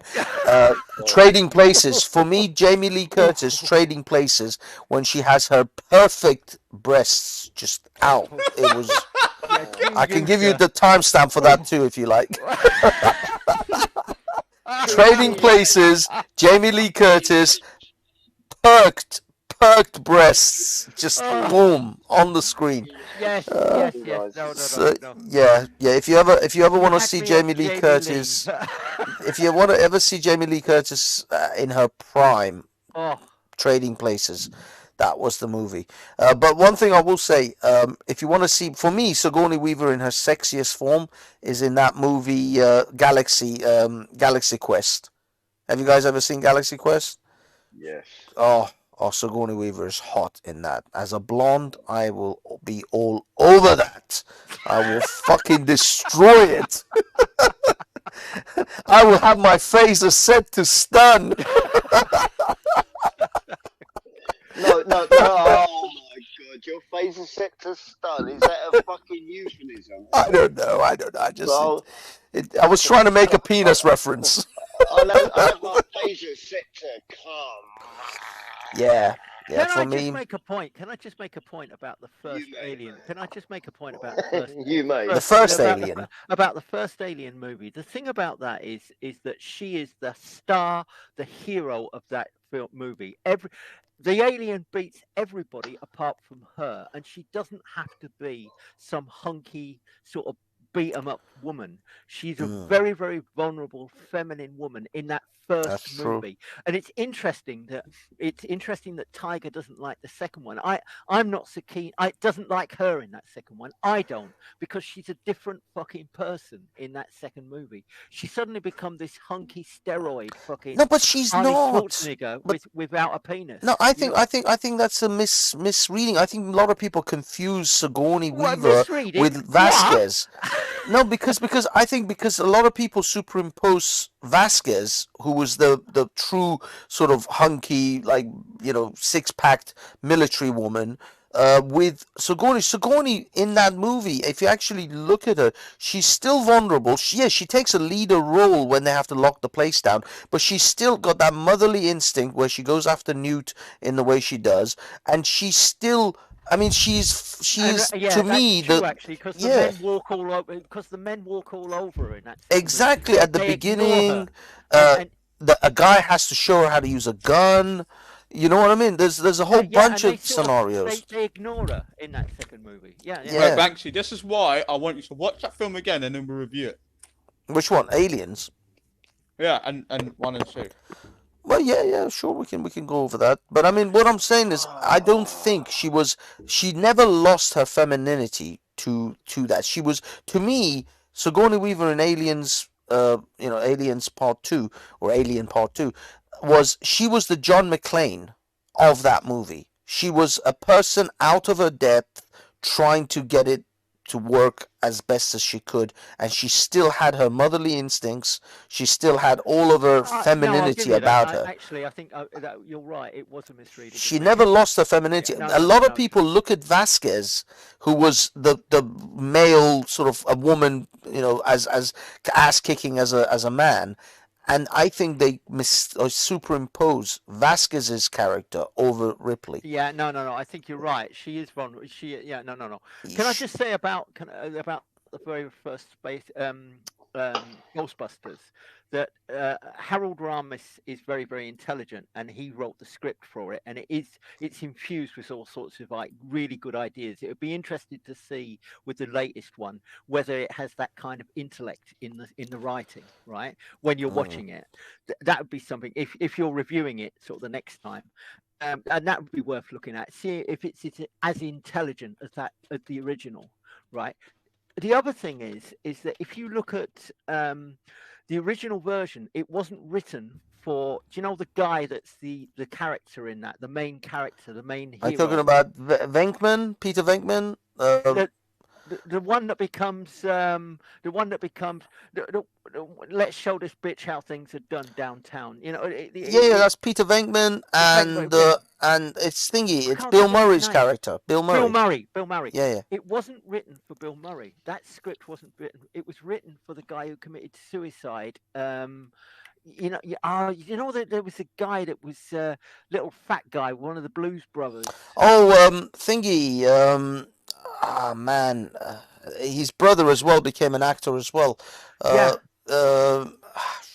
Shit. Oh, I'm sorry, but it wasn't written for. It wasn't written for Bill Murray. It was written for that guy. And it was going to be an entirely different. They reckoned that if that guy hadn't committed suicide or taken an overdose, right, it would have been an entirely different movie. Let me get you the name. It was. Oh, come on. Blues Brothers. It was John Belushi. John Belushi. Yes, it was actually written because it was co-written by Reitman and also John Landis. Fucking hell, the guy. Yeah, anyway, Dan Aykroyd. You're talking about it was co-written by Dan Aykroyd and Harold Ramis, and it was written for John Belushi. Was supposed to be the third in that sort of trio, but because he was part of the Blues Brothers. Yeah, exactly. Right. Yeah, and of course. That failed really badly. It's one of the biggest losses ever in a movie. Yeah, but that movie then became a massive cult classic, and it made a fortune in video rentals but instead. That's why he committed suicide. Because he felt that he wasn't box office. He felt he was a failure. Really? Holy shit! That is because John Belushi. I don't know if you guys have seen the Animal House series. There's it's a movie called Animal House. You guys, you should watch it. It's about college students. He is freaking insanely good in that film. I mean, he made that entire movie. Yeah, John Belushi is incredibly talented. He used to be on Saturday Night Saturday Live. Night Live. That's right. And yeah, no, the guy was awesome. So I don't know. It's a shame Well, though he because made yeah, two movies. He made two movies, and they both completely bombed. He made 1941, and that was the movie that Spielberg failed on. Right? oh, He made this movie, and it completely failed. He also made the Blues the Brothers. Blues Brothers. That was No, but it was sort also in of Animal House, yeah, but the National thing is, Lampoon's Animal House. yeah. But he actually they Admittedly, some I don't know if people that actually film did reckon it well. was some people reckon it was an overdose. Other people actually reckon that it was suicide. Suicide. Because he apparently he went into a serious depression because Oh, he just felt that nobody wanted to watch him. yeah. But no, I mean, actually, come to think of it, John Belushi in sort of replacing Bill Murray. I don't know how that would have worked. I mean, I can't even No, it imagine wouldn't have how been. that would have worked. You It would needed certainly be Bill Murray. different. It wouldn't have been the You same needed as you Bill needed Murray. Bill Murray's dryness. He was Yeah, dry as you need his exactly. dryness. You know. I'm Yeah. sorry, guys.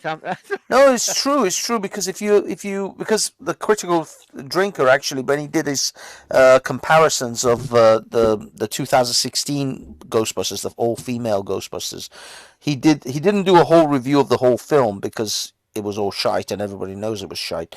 But he did a scene for scene comparison of when the proton packs were introduced and he showed you the way they did it in the original, where the three of them were in an elevator, and they just give very small information about the proton pack, and it's just the way when when Dan Aykroyd's character turns on Harold Ramis's proton pack. And then the other two, even though it's a nuclear fusion fucking device, Take one step they start away. crawling into the corner, trying to get away from him inside the lift. Yes. And then, in the same vein, he shows how the proton packs were explained in the new sort of 2016 female one, and it was just crap. You know, there was like over explanation, over the top, and there was just it was all words. It was very wordy. Whilst in that scene in the lift, they don't have to say anything. They just turn on the proton pack, and the guys are just shuffling away from it. That whole thing just works as it is in half the time that it took to explain the proton packs in the 2016 version. Now, in this new one, in this Afterlife, it's not. I mean, the writing obviously is not going to be as tight as the original. This is a homage to the original. It's not really compared. You can't say that this is in any way a comparison to the original. This is just they're giving a homage. They got like a ton of fan service. Ecto 1. They even have a ghost in it, which is kind of like Slimer. So they kind of give a lot of homage to the original, but it's of course nowhere near as good as the original, and the comedy is not even, it's barely existence. I mean, it's not, it's just not, you can't sit there and say that this is some sort of a reboot or a Well, comparison. maybe that might be unfair. I mean, I've not seen the newest movie, but because there are some good writers out there today. Yeah. Right? As good as Ramis, as good as Landis, as good as what was his name? He's Dan the guy Aykroyd. that- Dan Aykroyd. Aykroyd, yeah, as Aykroyd. good as them, you know. And there's plenty of them out there. Sorry to Don't- interrupt, guys. Guys, sorry to interrupt. I'm gonna have to book. So I've got Yeah, to get I'm up gonna- to- I'm gonna- Yeah, it's a good idea, guys. Oh, It's yeah, good yeah. to wrap it up, actually. I was about to Oh, wrap it up. Away. Go away now. All right, fellas. The next time it's Ghostbusters Afterlife, or generally Ghostbusters in general. So if you guys are a fan of Ghostbusters and you want to have a little chat about that, we'll do it. We'll do it on the next stream. And if you get Always- a chance, please try and watch True Detective, the first series. Right, Yeah. I just went onto my Apple TV and I just realised I cancelled my subscription about a week ago. It's only a £5 a month. It's nothing. I'm going to resubscribe because I want to see the next series of Foundation. So, anyway, been a pleasure. Yes, Never a gentlemen. It's always a thanks, pleasure. Thank you, guys. And yeah, let's do the next one on the Ghostbusters saga and see how that unfolds. Have a good one. Cool. Ciao. Good night. May the Good force night. be with you. Yes, may Good night. Keep it in church. may the vagina be with you. May the clitoris discharge be with you. Okay, guys and girls, thank you so much for coming. I am myself ending the show. Just looking for a track to kind of wrap it up. Damn, I closed all the windows. So yeah, thanks a lot for coming. For those of you who came and stayed and hung around, all 5 of you. Oh, it's disgraceful. 5 people. But we do it for the love of it. To be honest with you, the conversation was awesome. I don't even give a shit if anyone heard it or watched it. The conversation itself speaks for itself. So yeah, thanks for coming, everyone. I'm gonna try and find a piece of music to wrap this up with. Shall I wrap it up with a music related to Spider-Man, or just generally? I don't know. The conversation was so far away from Spider-Man that anything would go at this point. Okay, let's see what we can find. What can we find that is half decent? God,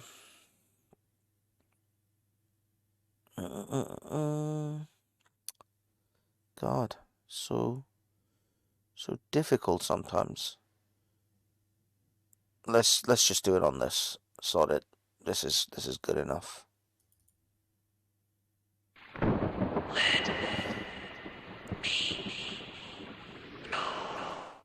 Thank you, everyone. Have yourself a wonderful evening, Sunday night. Enjoy your day at work on Monday, and ciao.